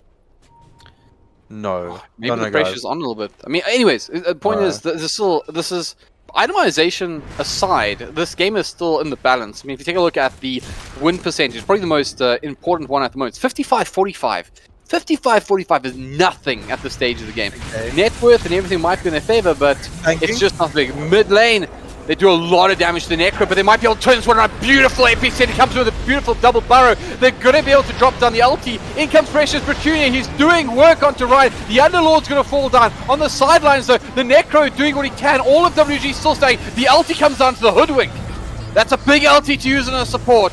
But oh my soul, she is dead forever. On the front lines, Mr. Speaker, able to stand against Precious Petunia, but can you do it against RDK? On the back line, take 1,400 crits! Yikes! RDK, he's going to force some buybacks for sure. Who's got them? Because they're all RDKs now. He's going to start making his way up the high, forget out the high ground. He doesn't even need to. He's going to start tagging away at the racks, and they're going to bring in the Pit Lord. In comes the Necro, but RDK, he's going to be just fine. They don't have that Necro ulti, so he realizes he's pretty safe. Right, does pop the blade now. That really hurt him. Beautiful burrow strike comes back in. And the back lines of Gyro doing what he can. They do have the Necro on the front lines trying to bring down Precious Jr. He gets caught up by the root. Can they finish the job? RDK, the bodyguard on the back line, just once more, just applying the pressure from those right clicks. They need BKBs, man. That fight was so messy. Like, Astro went onto the sniper in the backline to try and stop him from hitting people, which is the right play. But everyone else was focused sanking and disruptor that was on the Medusa. Like if Medusa has a BKB there, like that stops from happening because she can just run out of the disruptor ulti. He doesn't. Oh, he's got Ags on the disruptor. Never mind. That's not gonna help you anymore. If he catches you, like you ulti. So it looks like WG can give up the Roshan. Cool. If this is happening, Mr. Speaker is gonna take this Roshan. And this one is stacked. Refresher, as well as the I mean cheese. Cool. I mean. We've seen games in some people even want cheese. You know, like, who cares about cheese? But anyways, the big thing is the refresher. Where did that go? Is it on the Necro? It's on the Necro. Yeah, it should be a Necro. Dude, that Hoodwink is still dead. The Hoodwink is still dead. Like, I know there was a buyback into it, but he was dead for almost 3 minutes. 3 minutes of just being dead on a support, like watching the game go by. You know, just imagine, like, that's, you literally open up a YouTube video at the time, like, how to beat Necro on YouTube, and just... So watch the whole thing. Pitbull is still. Oh, he changed it. Oh, thank goodness. Like he had that Shiva's guard queued up, and it's becoming a Lotus Orb now. He should probably do an AC instead. But yeah, he's got a Lotus Orb now. I guess it's not bad.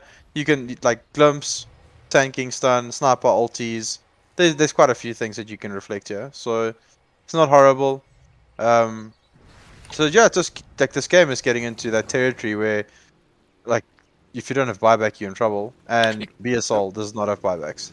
Yeah, there's only buybacks at the moment available, and a lot of these are actually just the will have the Necro, the Tiny, and the Sniper all have buybacks. So nothing on the Deucer for 6 minutes. Obviously, she has the Aegis, so I guess you kind of pretend that's your buyback because they'll expire at roughly the same time. So you can just play around and be like, okay, cool, wait for this one out. The big thing for me is actually that Necro, though.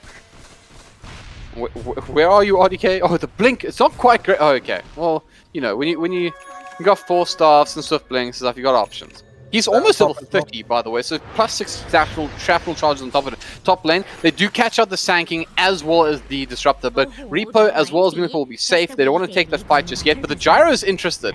He's hanging around there, but, you know, in the last game was the Bristleback that everyone's just running away from. RDK is like the same thing at the moment. He's going in aggressive here. Got to be careful. Immediately gets bailed out. Milliper, he thought about the epi, but he backs off. They don't want to fight against the high ground. A little bit of control there. RDK had the homing missile on him. It should connect, but it's, you know, he's safe. I think he'll be okay. He's got his literal entire team between him and his opponents. WG is going to just keep trying. Like, they're going to keep playing in this area because bottom is pushing in again by itself. So they're going to just try and keep BSL in this area, and then the moment someone goes back to defend, they're going to make a jump. Yeah, like, it's such a sad lane. Yeah, it's such a sad lane. Like, the moment someone shows you to defend, you're going to see WG start moving forward on the map. So they're pushing in their top lane. They're going to push in the mid lane, but they know Medusa is bottom. So anyone shows up anywhere else on the map, they're going to jump them. I think RDK just looks at the super creeps in bottom lane. He's just like, ah, my off laner doing work. My off laner. He's got so many off laners now, dude. That super range creep, that's the bot lane support. That particular one, his name's Charles actually, and Charles actually. It's very sad to see Charles go down to Illusions. He's probably very upset right now that his offlane is dying to Illusions. Super creep's more valuable than actual offlaner? What's going on? It's just, you have to understand, in RDK's mind, like, everyone is just some form of creep, right? Like, even you and I, we're just the talking creeps, you know? Like, we're the creeps that make the noise. Oh no, he felt. Oh wait, here we go. Oh, they caught the Hoodwink breaking out here, and the Hoodwink has been quiet. They're not going to drop the ulti this time around, but in comes Beatper. He's going to commit to Necro first, but he is a tanky lad. In comes the Dark with ulti as well. That's going to do a lot of work. They might be able to bring down Beatper, and that one they'll take an ulti for, and they immediately refresh. They go on EK! This is huge! He does have buyback, but he's going to be forced to use it or wait 135 seconds, and guess what? That is a long, long time to make your way across the map. That is huge. That is. Do they have buyback on the Sanking? They don't have buyback on the Sanking. No. This is it. This is that moment. They saw the Aegis up. They saw the cheese on the Deucer. Mr. Speaker can win this right here. Oh no, Petunia? Petunia? Where's Petunia? Oh no, Petunia. Does he have buyback? He does have buyback. He's going to have to use that buyback because I think he's going to be killed. Actually, he's able to TP out. There just wasn't any follow-up. They didn't have the He's ulti. top as well. Like, they're just getting their lanes out. Now Necro's bottom, he's not with the team top. Well, do they need him right now? The buyback comes in from RDK.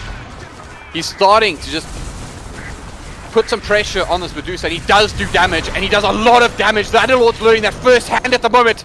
Isn't able to bring him down. But the ulti comes up. Oh no! This could backfire horribly. This Deuce is going to be alone. This Deuce is all alone. Pressure for Junior. He's going to get ultied by the dogs. He's going to be lifted into the air. And that's not a celebration. That is a rip right there because he's down again. He'll hold. Oh no. Oh no, oh no, oh no. He doesn't have a buyback for 2 minutes. He doesn't have the gold. He doesn't have the time. It's 2 minutes away. They should not have made that push. The moment like Petunia like messed with bottom and Repo messed with top, they knew they didn't have the heroes. They should have just backed away. They had Aegis. Ein should have held the Uberlord ulti until the Aegis popped. Like it was. I know you want to help your buddy, but like that's gonna cost them this game. Like I firmly believe that's gonna cost them this game. This is when you need CS:GO strats, my man. This is when you like got to kill something on the map before this happens. Because RDK, if his team gets around him, there's no chance. And he's going to get into Pixel as well. Look at the gyrocopter melt. He can't even respond to it. And they do bring in the fight onto Pressure Tuner. How's a BKB to your face, though? Had enough of being ulted by you, Necro. Okay, well, there were racks there, but in they go. They're trying to play aggressive. They're trying to do just that. Stop the fight before it really happens. And they might be able to bring down the Tiny. That might be enough, but it's not enough. They do get the immediate buyback. Tiny's still alive. They're going to buy back immediately. They do lose the Tiny eventually. But he's also back in the fray immediately. WG want to end this right here and right now. They're going to wait for this Tiny coming. He keep me to the outpost. He's wasting no time. I am coming, friends. And I'm coming to finish this game because game through, it lurks, it waits, it calls to us, it summons us. WG, here's the catch. You only have 35 seconds because you've taken too long. And that Deuce is going to be back on the map. In they go, damage coming out from this Dark Wallow. In comes Precious Petunia. He blinks straight in. They root him up. They're controlling him. And they're just trying to buy time. The ulti goes down. 160 seconds. You have that time. You can't wait that long. RDK on the front lines. They're going to be able to control the Necrophos, but he's still staying alive. They're tapping away. They bring him down. They commit everything. But in 5 seconds, the Deuce is back up. This game isn't over just yet. Can they make a stand? The Gyro buys back. They're looking for the Mega Creeps, and they may have to settle, even just accept this, because Mr. Speaker is still in the front lines. They're trying to do what they can here. He's going to be popped up in the by the Eels. He does have his ulti going down at the moment. Once again, Burrow Strike. This man is just popping around. He needs to stay alive, because if he does die, that'll be the end of it. The Gyrocopter comes in. Get off my carry. Stay away. Stay far away. And they're able to pull him back. Okay, they're alive a little while longer. Can they keep this up? The Ancients even taking fire now. The Creeps doing their work. But BSL not out just yet. In fact, they might even have a window of opportunity to make something happen here. There's no buyback on RDK. He's not going to be able to do anything for a while alongside without his Tiny. And they're going to have a very short window, but maybe something. Where's Roshan? Roshan, what are you up to? Roshan? Roshan will respawn in 12 seconds. This game is likely to be decided with another Roche fight. Nice ward, bro. BSL just need to like compose themselves a bit. Like Necro didn't have to go in there. Astra like being a little bit over greedy. Oh no. Like they need. Oh no, it's fun. They're just messing with him. But if he needed to wait just 5 seconds for Medusa to spawn, and then he can make that play. But Disruptor is getting away with murder. Sanking's getting away with murder. Like there's no Pitlord. I mean, Pitlord's fine. He just blade mails up. In fact, he might be able to pick a fight here. In comes the support from Millipa though. A lot of damage done.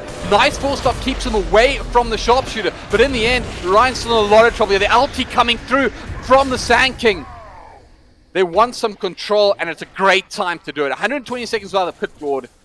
And the Underlord, does he have buyback? He does. And he may need to use it. They need to get some information about what's happening at Roshan. Because that Roshan, I mean, Aghanim's Blessing, Refresher Shard, Cheese, and Aegis of probably the win in this point of the matchup. So needs to get rid of these boots and buy Rapier. It's Rapier time. Like it's Rapier territory. And even if your Medusa goes down, Gyro can probably snatch it, and it'll still be fine. +5 Gyro Please do Rapier not wish. late But game. what have you brought upon this cursed land? Dude, forget that! There's 60 minute items up! It's time! Nah, get Rapier. Like Rapier, Tom. But yeah, 60-minute items, the big boy ones, the ones that can decide a game in an instant. Well, the first one's the Book of the Dead, so let's see what else is coming out. That's really good as well. Like they can just put this into Disruptor. It gives them stats. Giant Ring. Okay. Oh, this is great. Tiny. Please give it to Tiny for all I want in the Tiny. world. Just Giant yes, Ring. run to him. Fleet him. Tiny, stop walking away. Precious, take this. It's for you. It was made for you. Forget the leveler. This is yours. And this is going to happen. there's Look how actually- big he is. There's a new Roshan on the block, lads. There's actually a meme build with Tiny and Please look at with- Roshan dwarfed. You are Yeah. outrocked, my friend. There's a meme build with Timbersaw and Giant's Ring. When it gets to the point, you just buy 4 hearts and Giant's Ring, and if you chain through someone, they instantly die because it does 100% of your strength per damage when you run over someone. So This just happened. Just like that. Just like that. Roshan, goodbye. Ripperonis. WG don't like cheese. It's lying on the floor. Forget it. Who cares? no, Mr. Speaker is going Satanic next. You need a Rapier. Like it's like, are you playing to like survive this game or are you playing to win this game? Buy a Rapier. He probably doesn't feel strong enough. Like he feels deserve a rapier. he needs a Rapier. Like Rapier, Blink, and Medusa ulti and just start hitting the sniper. This butterfly hurts. He needs BKB Rapier. Like the Swift Blink is fine. Like we spoke about it. Like just get Swift Blink or like Overwhelming Blink. So just tank up. He doesn't have much HP though. 2,500 HP on this Medusa. Not that much against a sniper that's hitting for like over 400 a hit. So Tiny. I can't. Like this is so weird. Like it's so weird. Bottle Hellbird. Like it's like Tiny Smash. Look how huge he is. Those are supposed to reach this point, right? Like, wait, what were the other ones? Did I miss the other neutrals? I think I did. We don't care anymore. Like there's a Giant's Ring on board. Like who took the Book of the Dead? They didn't even no one. equip it, actually. I didn't even, like... That is. Who needs Necros, right? Like, they only removed it from the Dota game because it was so overpowered. So who needs them? The Book of the Dead. Like even if Willa just wants to like swap them in and out. But yeah, they need Book of the Dead. Ballista! Ballista was picked up by the Sniper? Dark Willow! Plus 250 attack Okay. range! Knockback passive! Like, But he didn't equip it. yeah, because you give that to the Deucer, my man! Put it on Willow. Willow's got eggs. No, it's going to the Deucer. It's definitely going to the Deucer. Oh no! Mr. Speaker did go Rapier, got killed! What? How? Why? Dota, are you doing this? They need to survive 4 minutes. That's a huge misplay. In they go. They're gonna reconnect onto... Wait, Deucer brought down the sniper! ODK's down already! He's doing so much damage! Reaper's gonna fall! The gems on the deck! The Ancients being smashed by El Creeperino and RDK's offlane, but... The Rapier's lying on the floor! The Rapier's not lying on the floor! The Rapier's on the Medusa! Game 3 for what? They don't want a game 3! That would be a pretty Why is he good time keeping to his end boots? things! No, Mr. Speaker. Why is he keeping his boots? He's got Swift Blink. Because he's going to get to the Just other open side of the the map, my man! He wants to go for the throne! That boots ain't gonna stay there! It's for the movement speed! He's just walking But look across! at Petunia. Petunia can kill your throne. If he gets onto your throne, he kills it. Like you cannot Are we let gonna this see another company- base race? They bring down the Underlord. Petunia is in fact threatening that throne. What are they gonna do? Tanking's just keeping them Minipo away. is just flying towards it. He just wants to buy time. Leave me alone. Just running down the creep. Oh, they need to get anything to the buy base. time. They need to Soft get to the kills. base. The burrow strikes up. He burrow strikes far away, but in the back lines they come in. They're gonna bring down Pixel here possibly. He does have the support. They're still winding up the ulti. It's good, and they're gonna go onto the Necro now. The buyback comes in from the Underlord. The base. ulti goes on to Minipo, but it's not enough damage to finish the job. The Sand King's still around. What's going on? He's The killing base, it, the he's killing throne, WRG. They're running through it. They're gonna bring it down. Precious Petunia does the job. Are you kidding me? That was just a huge misplay! What? Oh my gosh!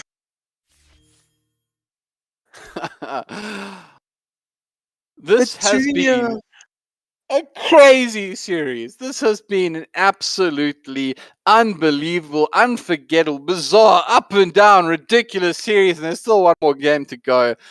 Honestly, if you like South Africa, if you like Dota, if you like, I don't know, things, it's probably a good time to be watching this series because it's that damn good. Okay, all right. So we got some stuff to take care of. I know everyone's talking about this. We got to prep because we got to make plans. I mean, there's supposed to be curfews and all sorts of wonderful things going on in the world. So we're gonna take a moment just to reset. We'll come back as soon as we figure out how exactly we make this happen. It will happen, so don't go anywhere. We're gonna do a little bit of planning on our side, and we'll be back with the deciding matchup here: WRG versus BSL, one of the all-time great Dota matches in South Africa. Don't miss it. See it live. We'll be back shortly. Take it away.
All right, ladies and gentlemen, welcome back.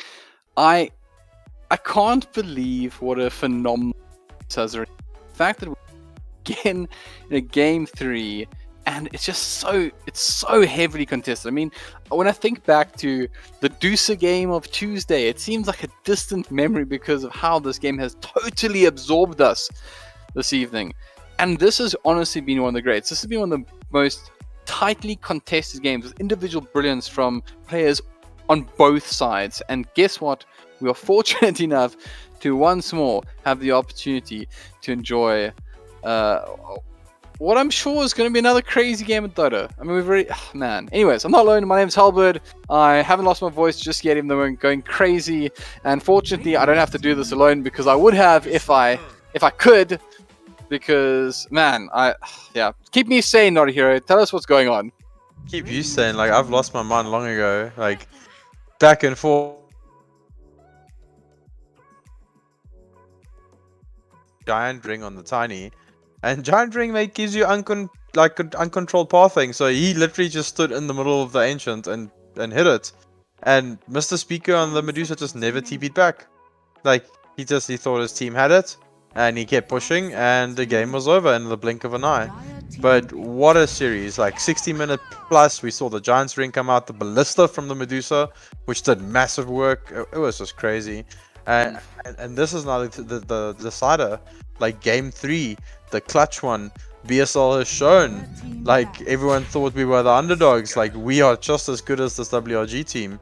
So, like let's see what's gonna happen. Like, AA has been taken out, Leshrac has been taken out, Clockwork's been taken out, Oracle's been taken out. Then we see this Hoodwink again for WRG. Harry the Ham's playing at the previous game, doing extremely well. The Boomerang pickup in the late game just did so much work with the Sanking for Millipar. They do decide to go for the Snapfire, and Benoni Legends responds with Disruptor and Tusk. I like it. I like both openers. I think Whiterabbit is a bit stronger because Hoodwink isn't necessarily a support and Snapfire isn't necessarily a support. But I think these clutch support heroes have just been banned out too much. And there they take out the Bristleback. So maybe thinking that BSL wanted to go back to the Bristleback that had such a dominant performance in the hands of Astro in game 1, that they kind of just want to take it out and ensure that the same doesn't happen again. BSL take out the Anti-Mage and the Ricky.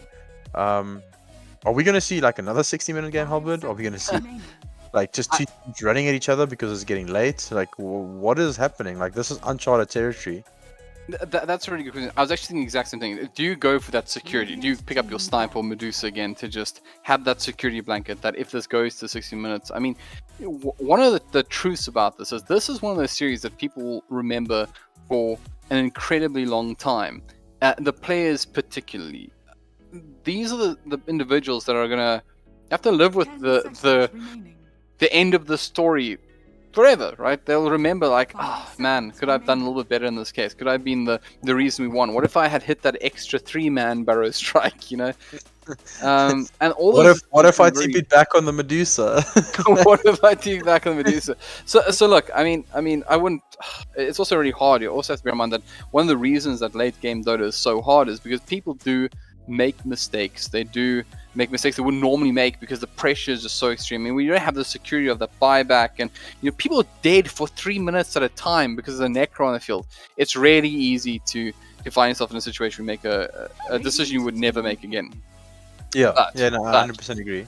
Mental warfare. Yeah, 100%. It's part of the game. It's one of the reasons we love it. It's the best kind of Dota at the same time.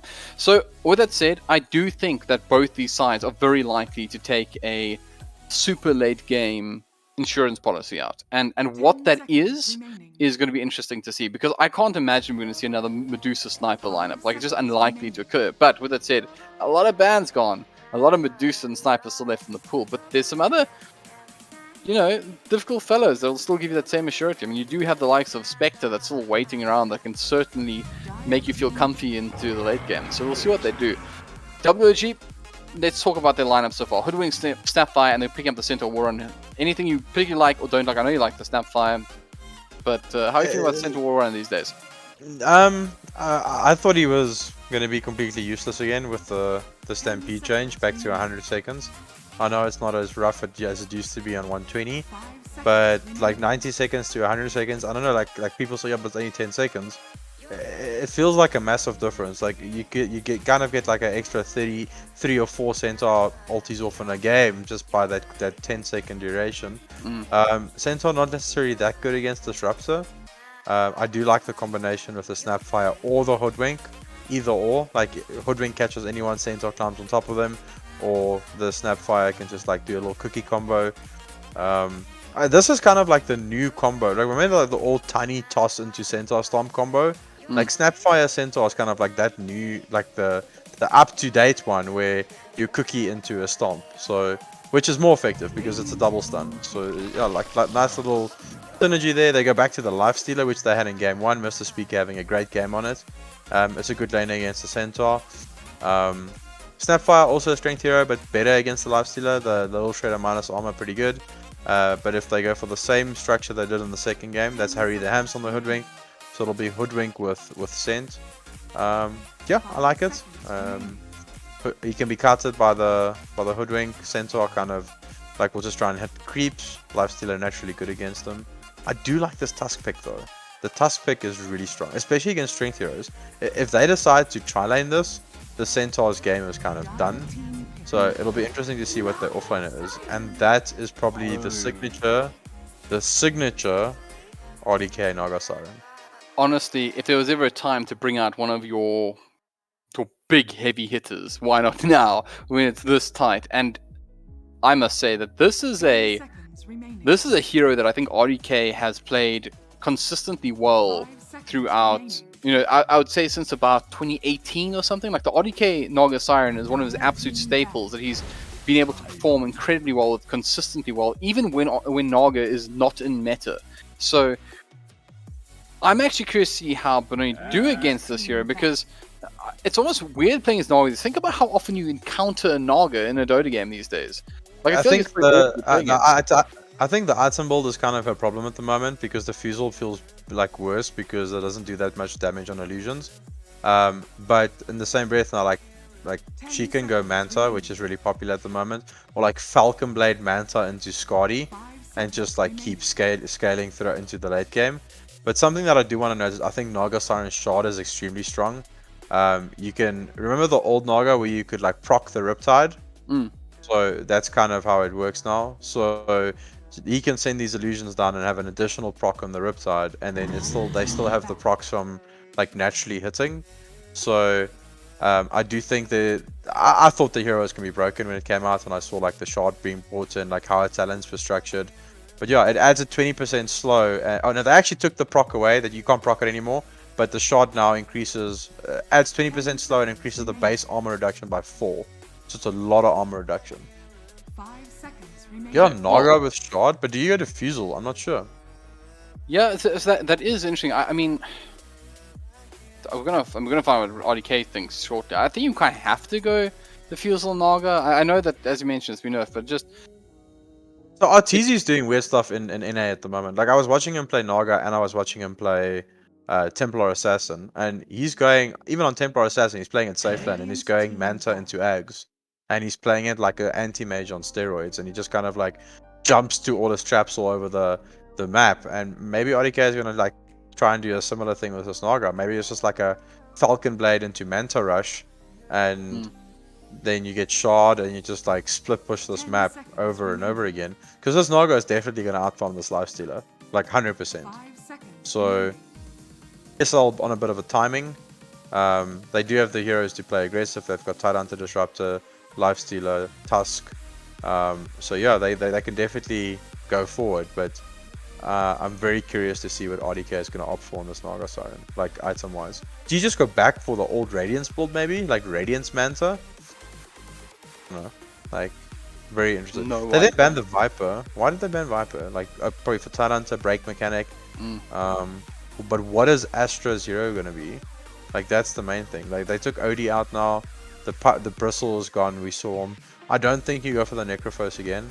Not against like Snapfire, Centaur. There's too much disengage. And they don't have to worry about a sniper pick coming out now, because that's 100% RDK's hero being shown, isn't it? Oh yeah. I mean, There's This could still be a Petunia. That's the only person who Napper. plays Naga at the moment in our scene, I think. I can't think of another player that's rocking a Naga at the moment, so... What are they going to take? They've got 16 seconds left. They need a mid that's going to run off the draft. They've got some team fight, they've got some 10 tempo. seconds remaining. Astra Heroes, let me I mean, they think have, about this. I mean, for- No, they still got 40 you seconds. know what the one thing I reserved. do actually kind of miss is sustain, and the Necro is still in the pool, so I don't know if they go back to Necro. I mean, there's definitely a lot of strength heroes, like Snapfire, Centaur, and Naga actually, they all build up a lot of HP, so I wouldn't be horrified, give them sustain, gives them another, I mean, it's not like you played poorly in it, with the hero. I mean, man, Try down taking go Vlad's, that's a bit of sustain. Ernest kind of a standard build on Tusk, but I think he wants to get Solar Crest these days. So they've got like little mini heroes, like mini combos from items that's coming out that's gonna provide them with sustain. But like something Odie's been taken out, Medusa's been taken out. Ember Doesn't this Spirit also to help with the kill? Naga illusions. it's a morphling. Okay, that's a little greedy in my mind, but I want to see it. I So that means it must be... I like that. I guess he can turn into Naga, then you have your own Naga. Because you've got Net, you've got the illusions, you've got 10 Riptide. seconds So remaining. why not? Natural Manta Builder, pretty good this game. He can go BKB quite early as well. I would actually like to see Thompson's build on him here.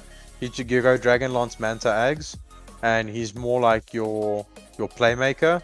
Like turn into Lifestealer in these fights, run at people, turn into Tuskar, you've got tag team for yourself with a lot of attack speed. So yeah, some cutesy stuff that he can do. Lena. Choose your hero. That's a hero they've been banning like consistently, and now they just picked it up. Like Petunia likes Lena a lot. Actually, if I'm trying to think back, because I seem to recall a matchup where Precious Union played against MD mid with Alina, and did exceptionally well. I think it was back in either Keystroke or... It was either Keystroke or Ventak, because it was like quite a while ago, so one of those older tournaments.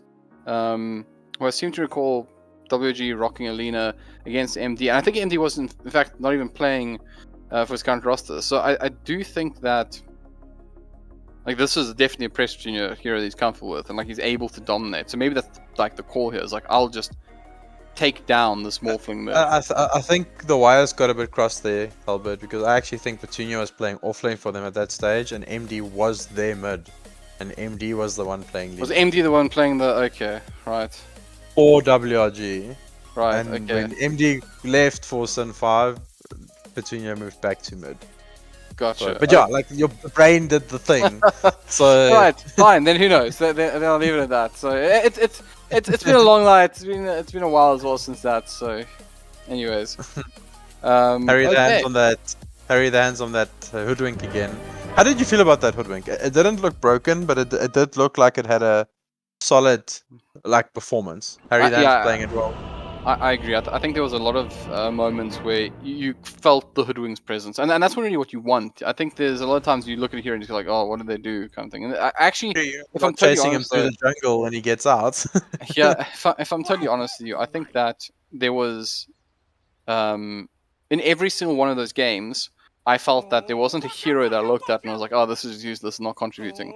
Like, I think maybe, yeah, and I don't mean to be unkind, but even the Underlord, who was probably the weakest performance I can pick out so far from the series, even he was certainly Thanks, man. contributing. Like I 100% firmly believe if they did not have an Underlord and they had like any other offlaner, they would have won that game. Hmm. Like, and I played a lot of Underlord. I think I've got like an 80% win rate with Underlord, like close to 100 games, and the hero just doesn't feel good at the moment. Like it doesn't have any tempo. Like you're reliant on everyone else to do something. And you could see like the previous game, Astra was trying to push the tempo. Like he was jumping in on these heroes, like getting in their faces. But when it got to this late game stage and all these heroes had like so much damage, it just wasn't working. And they should have had BKBs that game, like 100%. Medusa should not have gone that butterfly. She should have gotten a BKB and the Swift Blink, like dropped the boots and then gone Rapier afterwards. That would have been the play. If they had BKBs, it never would have gotten to that stage where... Oh, it might have, like you never know. WLG adjusts pretty well. Disruptor had Ags as well. Disruptor went Ags, Helbert, to prep for the BKBs, and they never came out. Like that's literally what happened. BKB less Dota. Let's go. I mean, that was really surprising. I'm not gonna lie. But okay. It's still so weird to the game in this quiet place. Like we know it's still gonna be a while till we have a. Yeah, a after this decision here. insane series that we just had, and now we need to like go Yeah, back say to this, normal but, analysis. there might be first blood here because Mr. Speaker is taking a lot of damage. I don't think they quite finished the job, but it's going to be close. Maybe there's enough. I'm a filthy liar. Forget it. We're going to start this game just how we entered it, with extreme aggression. But let's be fair. If they didn't get a Giants ring that last game, that siege by Petunia would have been way harder. Because he just like kept running over the ancient. I'm over here, like hit the ancient. I'm over here, and he hits the ancient. It was such a Petunia move to do. Precious Petunia, what a lad. Pierre. Oh, are they try laning this? Yes, they try laning this. I like this a lot. I like it. Centaur is like, if they keep it like this, Centaur is Yeah, the done. catch shot, Harry the hands, top lane already. Guess what? Tag team. And guess what tag team means? Well, it would mean first blood, but that's already been claimed. So, Meepa doing a good amount of work here, just getting some damage off onto Pixel.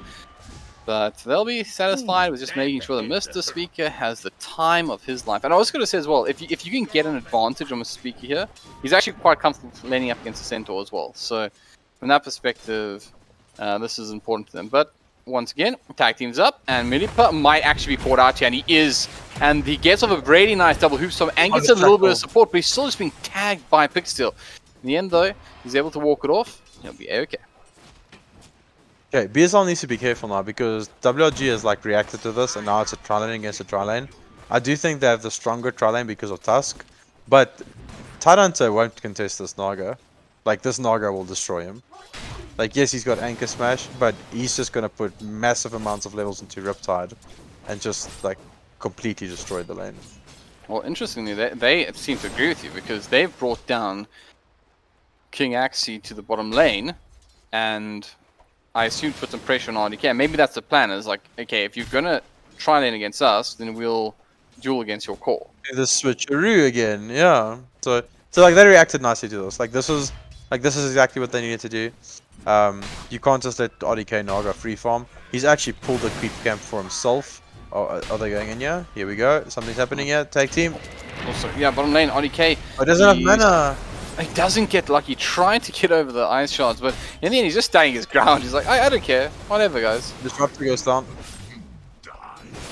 Yeah, like this is gonna happen. Like the action is all over the place. These teams have like just gotten out of a series where they've been brawling for 60 minutes. So a little bit of that aftermath, that aggression, that Armageddon that we just saw is just it's still gonna linger. I think that's one of the big things as well. You really need your captain to be, guys, we need to control ourselves and make sure that we're playing the tempo we want to be and not get carried away with it. I think that was one of the matches from Tuesday that I think we agreed with, is people just carried away with the tempo of the game, even though it wasn't in their favor to do so. And that's probably something they just if lost their structure. Yeah, and that's probably something that you need to just be aware of, even for, I'd say, arguably stronger sides like BSL and WRG, that you don't want to be in that scenario where you're giving up just the core fundamentals of how you want to play your game, because honestly, also just fighting is fun, right? So it's easy to get carried away with it. I think fighting is only fun if you're the one like winning the fight, though. It's not fun if you're the one that's being beaten, Albert. I mean, depends what you're Top into, lane? right? Top lane? RDK, so I was watching bottom lane at the moment. RDK in trouble. He's being run down. This time, they might be able to finish the job. Did have the magic wand, and they're going to have to give up on that. Let's move over to top lane. I don't know what happened. notAhero, what happened? What happened? Harry. They ringed the Harry. They ringed the squirrel. But Lifestealer wasn't content on joining it. Disrupted, got a bit of damage on it, but Lifestealer wanted to keep getting creeps. So it's the correct play. Like against this tri lane, as long as you're getting the CS, you're pretty happy. He's got 14 CS, so pretty content because they're also not sharing the XP. So they should have a slight little XP lead here. What is Lifestealer's looking at? He's close to level 4.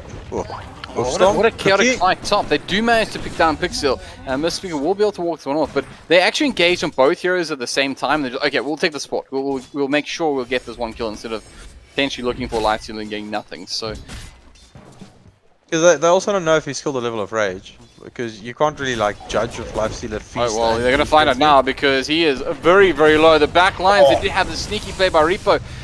The kinetic field comes down, so they do get a fair amount of damage onto Harry the Hams, but at the moment, WG are taking, I'd say, like the winning momentum into this laning phase, because this is a pretty healthy lead early on. I mean, RDK is not having a hard time in this bottom lane. He's even farming the neutrals. He's pushing out the waves with the Riptide, and then he's just maintaining, you know, a couple of Magic 6 charges on himself to make sure he can get out of the aggression coming out from the tag team, and he is actually second and last. Now he does have some of that in neutral, so it will be slightly lower, but the point is, considering he's taking all the pressure in bottom lane and still finding farm, he's going to be pretty good. Ice shots come out that don't connect onto RDK, and that could be a problem because that probably should have been a kill onto RDK. He's got 4-1 charges, but you just imagine if he was still sitting on the tree line at the top there, he'd be in trouble. He's actually turning this one around. He's going to send his illusions after Kigaxi, but unlikely he'll get much out of the deal except a little bit of damage. But at the same time, once more, he's just absorbing this pressure in the bottom lane. Top lane, not going as well. As you can see, they're putting a lot of pressure on this lifesteal, and once again, they turn their attention to him. Can they finish the job? No. Beautiful use of kinetic field. In fact, Repo released the lizard. If that bushwhack hit, he was dead. If that bushwhack hit, he was dead, because Sansa still had Stomp as well. If the bushwhack connected there, like, he was 100%. But the pressure is being applied, like, he's not feeling safe in this lane at all. And if you look at middle, Petunia's having a field day. Morphling is performing side camps at the same time. Petunia has, like, just been clearing the lane. He's performing the small camp a little bit as well. But thoroughly ahead in CS. A full 11 CS ahead. Look at the denies, HellbirD. 14-1. Like, a full level ahead of him. Like, that is significant. RDK well, again. Once again go into the speaker, but this time around he's going to be okay. Bottom lane to mirror it. They're going to go on RDK. Can they finish the job? Beautiful little sidestep means RDK gets out of harm's way, and now he's interested because he's getting some support from the Snapfire. Repo though, there's not much in this. He's too low on HP to send forward an RDK, so he's going to back off. But it does look like he might be turning his attention to the neutral creep. So maybe just saying, look, I've done my job. I've kept up with the farm. Now give me the opportunity to go farm the creeps. And Repo might just pay for it though. They immediately turn their attention to it. They do have the tag team down. Look at that damage coming out.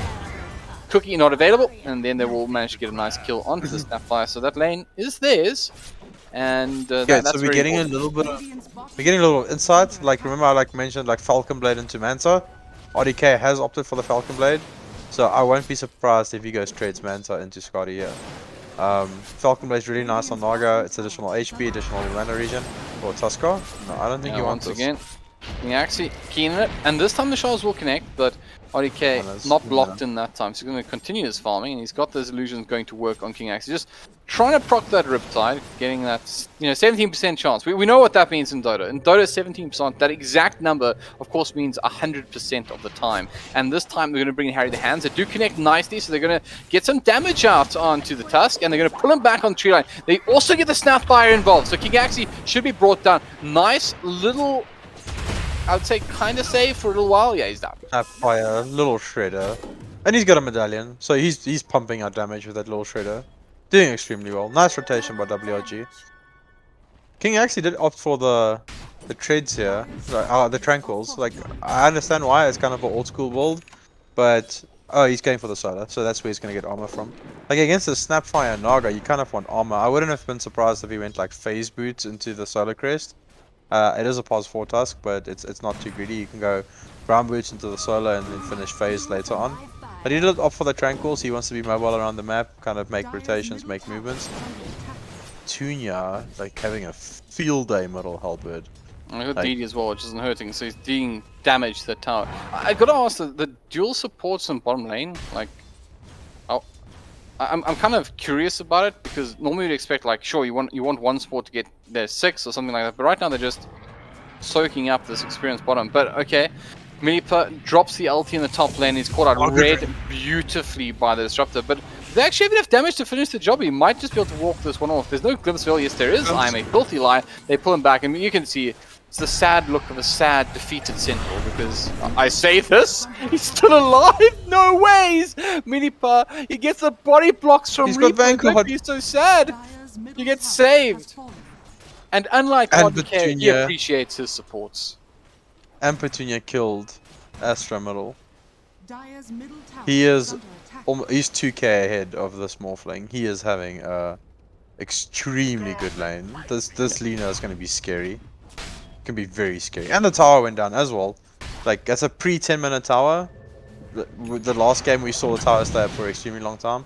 It's a pre-10-minute tower and a kill on the Morphling. This Lina's having complete free farm. And look what RDK is doing. He's got the Treads, he's got the Falcon Blade, queued up the Yasha. So, just gonna like keep farming and farming and farming and farming. The rest of his team can apply the pressure. This Vanguard on the center. Who said Vanguard was nerfed, Helbert? Who? I can't remember who that was. No, I'm pretty sure it was you. Production, you agree with me? Oh yeah, production in my ear. They're telling me that. Rico just killed the courier. Radiant's Not a middle hero tower said is under that Vanguard used to slide mode. Then it wasn't me. We have lots of witnesses here, Helbert. You're pushing your luck. They're all on my side. Reaper, Alright, anyways. Reaper Lol shredded a courier with a full phase boot for the lifestealer. When the courier was right next to the lifestealer. It was a second away from... Look at Millipar. What did... Just taking their creeps. Yeah, this Pretty is consistent life. exactly what Centaurs do, though, right? They almost ignore the creeps, or the dynamics of the lane. They just start farming this and probably the actual lane as well. But he's got to go help out his support. He in fact commits the LT as well, and does the damage as he does. I'll just keep farming. I love that. Minipa gets pushed back. He just said, "Look, oh cool, there's a little ghost for me to kill. It's not your ghost anymore, but that's because I sent yours home." This bottom lane has become such a strange... The Tyrant is not... Tyrant should start creep skipping here. Okay, no, they moved the lifestealer bottom. Okay, that's the correct play. There's too much pressure in this top lane. They're struggling to kill the Centaur because of the Vanguard. Just moving the lifestealer bottom because it's kind of free. RDK is doing farming patterns. And he's second on net worth. Him and the Tide are kind of going back and forth. But this early lane abandon has not cost them at all. Nagas are in farming ancients like from extremely early on. Going for the Yasha next. Sorry, top lane, Ham and Meepa, they want to go on this, but King actually read it quite well. Goes the other way, but Repo's behind him. They are going to commit the cookie, and that's going to get them on the sideline. They're going to be pulled straight back into that LT. They commit the Ravage as well. In comes the Morphling. They do manage to finish the job on the Centaur. Repo heading for the hills at the moment. He's being charged down by, guess what? I can be a lizard too, says Astra, as he does get on top of Repo as well with the cookie, but the Jukes are good. Buying time. This man is still going. Repo! You're supposed to die down here. You know, you're really lucky this man doesn't have a deep sword. Okay, that is actually brutal. Look at Morphling with little shredder. Hurts. Yeah, that's not fun. Like, that's a lot of damage. I feel like we should tip Repo. Why can't casters tip? I would love... Imagine you playing a game and caster tips you. Oh my Casters just start spam tipping you. Like, Millipar whiffing that AP in the second game, and both of us just go ching. Well, we need this. There's a reason Valve isn't giving us. So they're just like, Harry. No, it's gonna go wide. But RDK's farming pens. Like, look where he is. The moment Thailand to TP top, blew the Ravage top, he instantly went back to bottom.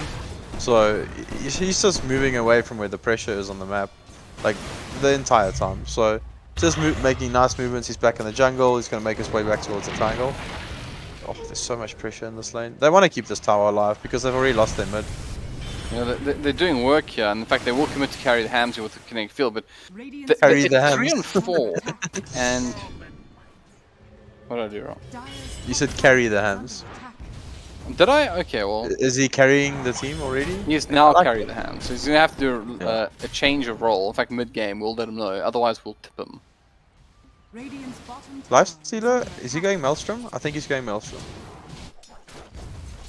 Kind of feels that he needs a... Yeah, he's got to be right. Top lane, though, they're going to commit the ulti once again from the center warrior. The back lines, they will pick up Repo, but a nice ulti from Pixel keeps things interesting here, as they also have Millipar controlled in that ultimate, but they haven't been able to finish the job. Nice double Whoostorm comes off in the back lines. Harry the hams, making sure he can help out his core here. He is lining up, as Orion just blocks it. Fine, I'll take it. I got you, but, well, maybe not the right play, because they got you back, and they are going to tip him for that one. Snowball coming to be brought all the way back. The stun comes out from Precious Petunia, not going to be required. They blow up that Tusk, and WG are certainly pulling up ahead in this one. Harry the Hams going to go onto the Disrupt as well. They're not letting anybody free from this fight. In comes the Dragon's Stave, couple of right clicks required, and they are there from Precious Petunia. WG 13-5 at 14 minutes. Take a look at their win probability at the moment. It's sitting at 72%. XP, also a massive problem. 5k in the bank for them, and the net worth as well, obviously moving up towards the 6k mark. Right now, WG are rarely in control of this game. Yeah, it's kind of just with this Morphling pick. Like, he got hurt by this Lina in the lane, so he was struggling to get himself back in the game. Hanging around a really low HP, he's dead. Oh, wow. Snapfire. Not gonna be, sorry, not Snapfire. The other weird slug creature. I don't know. I was trying to make that work. Harry the Hams, obviously catching him out with the sharpshooter. Nice little bit of work there. Top lane as well. Precious Junior. He wants to try bring down the Titan. But did he commit his Ravage? RDKs, yeah. He committed his Ravage to survive this, and Ryan's going to be brought down here regardless. RDK, he's got the support from Harry the Hams, going to leave there on 4. In fact, they are able to kill him, but even committing the ulti, is that for bot lane? Celebratory Centaur ulti? Something like that. Yeah, it's kind of just weird at the moment because of this Morphling pick. It's not giving them any value on the map.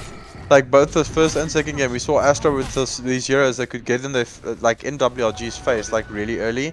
And that's what made space for them on the map, and they just don't have that at the moment. Like, Mr. Speaker still wants to farm, he's going this Maelstrom build, and now you've got a Morphling kind of doing the same thing. He's going Manta first item, this is a Thompson build, like Manta Ags or Manta Dragonlance Ags. But at the moment, they just can't kill with any combos. Like, Disruptor needs to blow an ulti, Tusk needs to blow an ulti, Tide needs to blow an ulti, and then they might kill, but it's just not working for them. Like WRG feeling really comfy. Look where Millipar is farming. He feels no threat. I mean, the Morphling can't really pressure. I mean, there's a Mantible coming out now, so he's not Astra. He's not going to be able to blow anything up, let alone a Centaur War Runner. And because they're just trying to close the map, they're just trying to make it so that this area is lost to them. So they've got to play in the smaller compartment over here. And it kind of looks like Pac-Man eating something, my drawing. So, you know, maybe that's just my things to come. Life still has a Maelstrom. Oh, Lina sleeping bottom. Once again, they want to try and bring down the spree. He's actually had a reasonable time for the last while, but look at Precious. There's nothing there. They do manage to bring in the support current Titan, but he got actually save and they commit the LT, but Mr. Speaker will survive it. So Precious in the end did decide against it, but Ryan actually didn't have much to deal with him there. They do bring in the Morphling in the top lane. Astra wants to get a kill on Harry the Hams or anything right now, but Millipar is just, they don't want this. They can't deal with this, and he's going to get right on top of King Axie, and they should be able to bring down the Tusk, and do. A little bit of damage comes out there from the Bushwhack. Swashbuckle. Yeah, you see, you also think it's the love child of Pangalia and like you're clearly meant to be, right? What is going on over here? This creep is not having a good time with this Morphling. He wants to grow up like the Tiny in the previous one. He's not gonna. Look where RDK is. That is the real RDK. Yeah. Like, he feels pretty because he's still got Song. If they don't disrupt the ulti, he can still Song. Like he's fighting the Morphling. Oh, well, that's interesting. So, Astra actually becomes RDK, but unfortunately for him, the real RDK is a little bit stronger right now, and there's problems with the Morphin. They do bring in the support, though, King Axie and co, but that's ridiculous. We're 17 minutes in, RDK is so comfortable he can do a victory lap on the map. And on the back lines, Reaper comes in, they're going to bring the Titan, he has the Blink Dagger, so get on top of him quickly. They'll be able to kill him before that TP is connected. Or completed. And Mr. Speaker is going to be stunned up by Precious. Once again, thanks to Laguna, but they commit the Ravage, and they're going to be able to bring it down Precious. He gets off the Self Fuels, keeps him alive for a little while longer, but they should be able to finish the job. Oh, I say this. They should be able to, yeah, they're gonna enjoy a glimpse, and one right-click required. It'll come from Pixel, and tell you what, he probably enjoyed that. But now the map is free again. Like, they got 2 nice little kills there, but Ravage was expended, Disruptor ultis on CD. The map is free again. RDK can now freely move around this map again. He has no threats on him. There's just no damage coming out from BSL. Like, Morphling coming bottom again. Does he want this fight again? RDK is level 14, approaching level 15, pretty close. Getting bigger and bigger. Look at net worth. Yes, so I think that's one of the big things is that, like, if you can maintain this deficit for a while, you'll kind of be okay. But the problem is that you're unlikely to, because Naga is one of those heroes that it will just start farming faster and faster. So if you're behind early, it kind of almost performs like an alchemist does, where it just starts accelerating that lead and gets further and further away from you until you reach the point where you can't deal with it. Lifestealer, he is inside the center of Conqueror. They get the ulti out from the center. Warrunner though, and on the back lines, they're trying to bring down the Disruptor. He stays alive and gets off a pretty handy ulti as well. Pixel making it work. They want to finish the job though. They're all charging after him. Leave me alone! Oh. Reaper will finish the job as WG start converging, and in comes the Warfling, but he's controlled nicely by Harry the Hams. They did get the stuns off though. Can they finish the job? He's trying to strength gain, but he won't be able to survive it in the end. Fresh of Tune and Co just do too much damage. The Yules and the Cookie don't quite connect, but a nice light strike array will. Mr. Speaker trying to stand his ground, the high ground, but unfortunately he just does not have the tank ability to survive it, and they're going to be able to finish him off as well with the net. Ryan has to just watch his calls fall apart as WOG, it's a late night. They want to go to bed early because right now they are totally destroying BSL. I mean, this looks like a totally different WOG, and if we're totally cruel about it, it looks like a different BSL. Look at it, it's just their draft, it's not allowing them to play Dota. Like, there's no like mini combos, there's no burst, and look at Petunia's net worth, he's above the Naga. That is scary. And look at his item build, Albert. Crystallis, Boots of Travel, Eels. It's got the Daedalus recipe already in the backpack. What's interesting is RDK is going the other way. He's going for tanky stuff. He's looking for the heart. So I guess that's the player, right? You're going to have the pressure between Lina. You're going to hit things, and I'm going to make sure they can't hit you. I mean, it's the inverse of effectively what happened last time, where everyone was just staying in front of RDK. He has to repay the favor now. And Roshan. He's got enough damage though. Like, RDK has a lot of damage. Like, this Diffusal Manta with his illusions, the Riptide is like so strong. BSL is so far away from any form of BKBs or like armor items, anything. So WRG feeling themselves that they are ready to close out this game. Getting the Roche, they're going to control the outpost next, take down these tier 2s on the side lanes, and then just go for megas. BSL needs to make a play. They need to get their lanes out. They need to try and get picks when they have all their big ultimates. Everything is off CD at the moment, so this is when they're strong. But do you want to fight into this Aegis? I'm not sure. Who did they give it to? I mean, I think you have to. I don't think WG is going to give you the option. But the problem is, I don't think you can, because what are you going to do? Like, okay, you have the blink tag on the Titan, so you can get off a pretty good Ravage. That's almost guaranteed at this point. And obviously, there's no BKBs yet on any of the side of WG, so you can make it happen. But, oh man, well, look at the aggression. They're not interested. Pixel going to be caught out here by the net as well. He does get off the ulti, but it doesn't matter. There's nothing to follow up. It's just too late. Morphling was trying to push out the bottom lane. He will start his TP to come back towards top. But you can see they're just playing with their aggression. In comes the Ravage. It is solid. It is good. But they do get a lot of damage off onto RDK as well as Precious Junior. They're going to pop the Aegis and they might be able to finish off Precious. This is actually a good fight for them. They've done fantastic well. They buy back on the Disrupt as well. Mini Power also going to find. And we do have Mortimer on the backlines tossing out the ulti. But RDK a little bit late potentially on the trigger. They lose 2 cores. I mean, I thought it was hopeless, but they really did a great job of defending there in the end. Yeah, when they have the ultimates, they can do something. But if WRG is smart about this, which they will do, they're experienced players, the moment the Centaur lean out, 30 seconds death timers on both of them are alive, they're just going to go instantly again. Tied on to no Ravage for 110 seconds. They can just run straight back up and rinse and repeat. It's only when those ultimates are off that it looks scary. Some nice gold coming out. RDK actually tried to pop the song before the Aegis popped there to try and get his team out, but he just got chain stunned by the Tuskar and it dropped, and which means the song only came out afterwards. So they still lost 2 heroes. Nice little like phase of play by BSL. Very, very nice. I'm going to catch out the Titan top lane as well. And Precious Junior does actually connect with the Light Strike Ray, but that was a Kraken Shell to... Okay. Lip Pop. Do you know what that is? It's when you like take a watermelon and just smash it on the floor, just watermelon everywhere. But it still feels satisfying. It did feel satisfying. I'll give it that. I mean, I wasn't even the one doing it. It felt satisfying. Like a clean shave. The presence of watermelon being smashed. Look at RDK wrapping into the triangle here, sending his illusions in front to scout.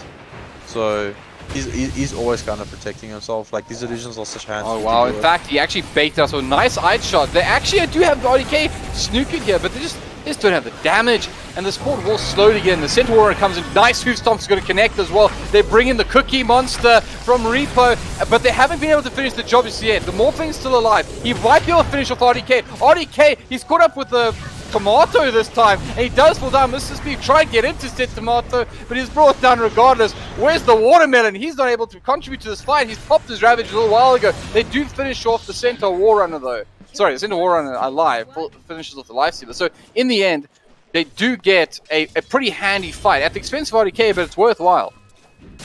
And they did certainly involve a lot of edge stalls.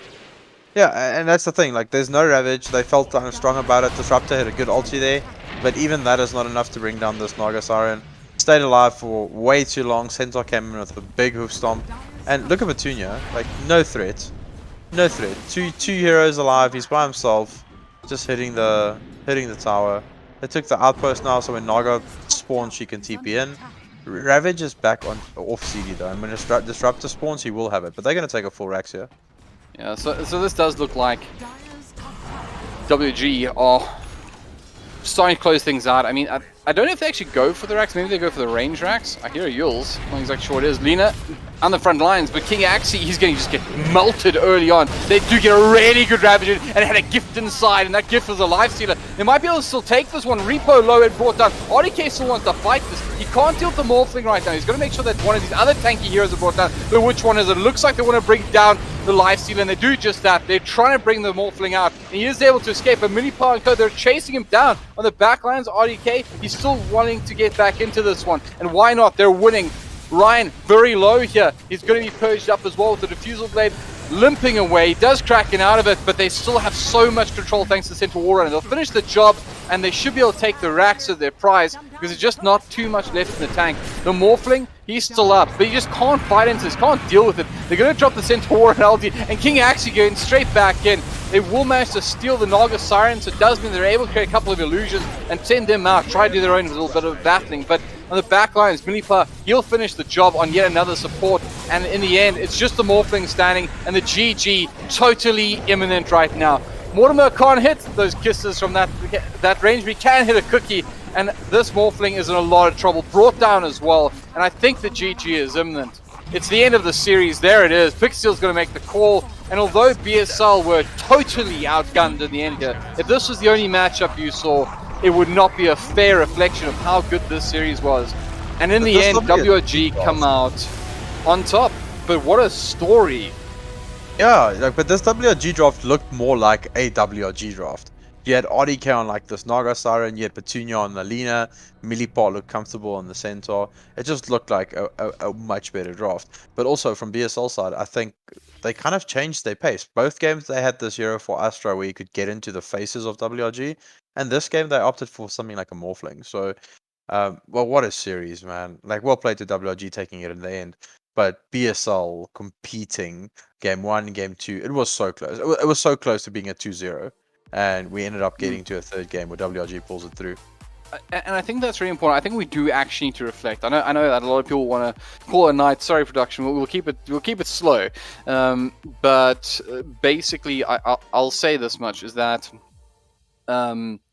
this event, this series, was something really special. I mean, as we mentioned, BSL they pretty much they could have ended this night really early for all of us. They won the first game effectively after accepting a rematch in hindsight, and they took the high road. They went ahead and they took the challenge on. They didn't want any wins based on forfeits or anything like that.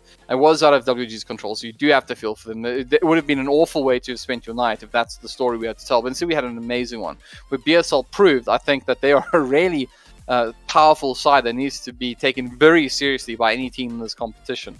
And for WRG, they managed to, I think, come from the back foot and really dig deep, and we in the end got to see the WG that I think we know and love. So there's like a redemption story, the underdog story, the story of just like some good humans doing some good things as well. So it's been it's been a phenomenal night. I loved every moment of it. There's so much fun, so much drama, so much hype. What a series. Well played to both teams. Congratulations, WRG. And luckily, that's not the end of PSL in the tournament. So, excited to see what they're going to do going forward, especially with a performance like they gave up tonight. Yeah, I think whoever has to deal with these guys later, It's gonna be a rough one. I can promise you that. And of course for WG, they're in an interesting spot because they were probably the side that missed out on the 4th seed by a hair, and the fact that they were even in this matchup is based on the fact that they kind of finished low down than I think most of us would have expected them to have finished in the tournament. I think WG winning the qualifiers was probably the easy bet in a way, but of course, here's the reality. Duck looked phenomenal as well in this tournament. So we just have all these teams stepping to the plate, doing really well, and honestly, we're setting up for such an extraordinary event. And I think we're going to be seeing just more of the same. 2 nights in a row we've had great Dota. There's a lot more Dota to come. Anyways, let's wrap things up. You're tied, we're tied, production's tied, notAhero. Are you tied? You want to say goodbye? I'm gonna call it, like, need to get some food in the stomach and then like prep myself for the upcoming games. So definitely. All right. Well, on that note, let's get out of here, ladies and gentlemen. Thank you so much for joining us. It's been a phenomenal evening, and we look forward to the next one. But for now, I guess that's a wrap.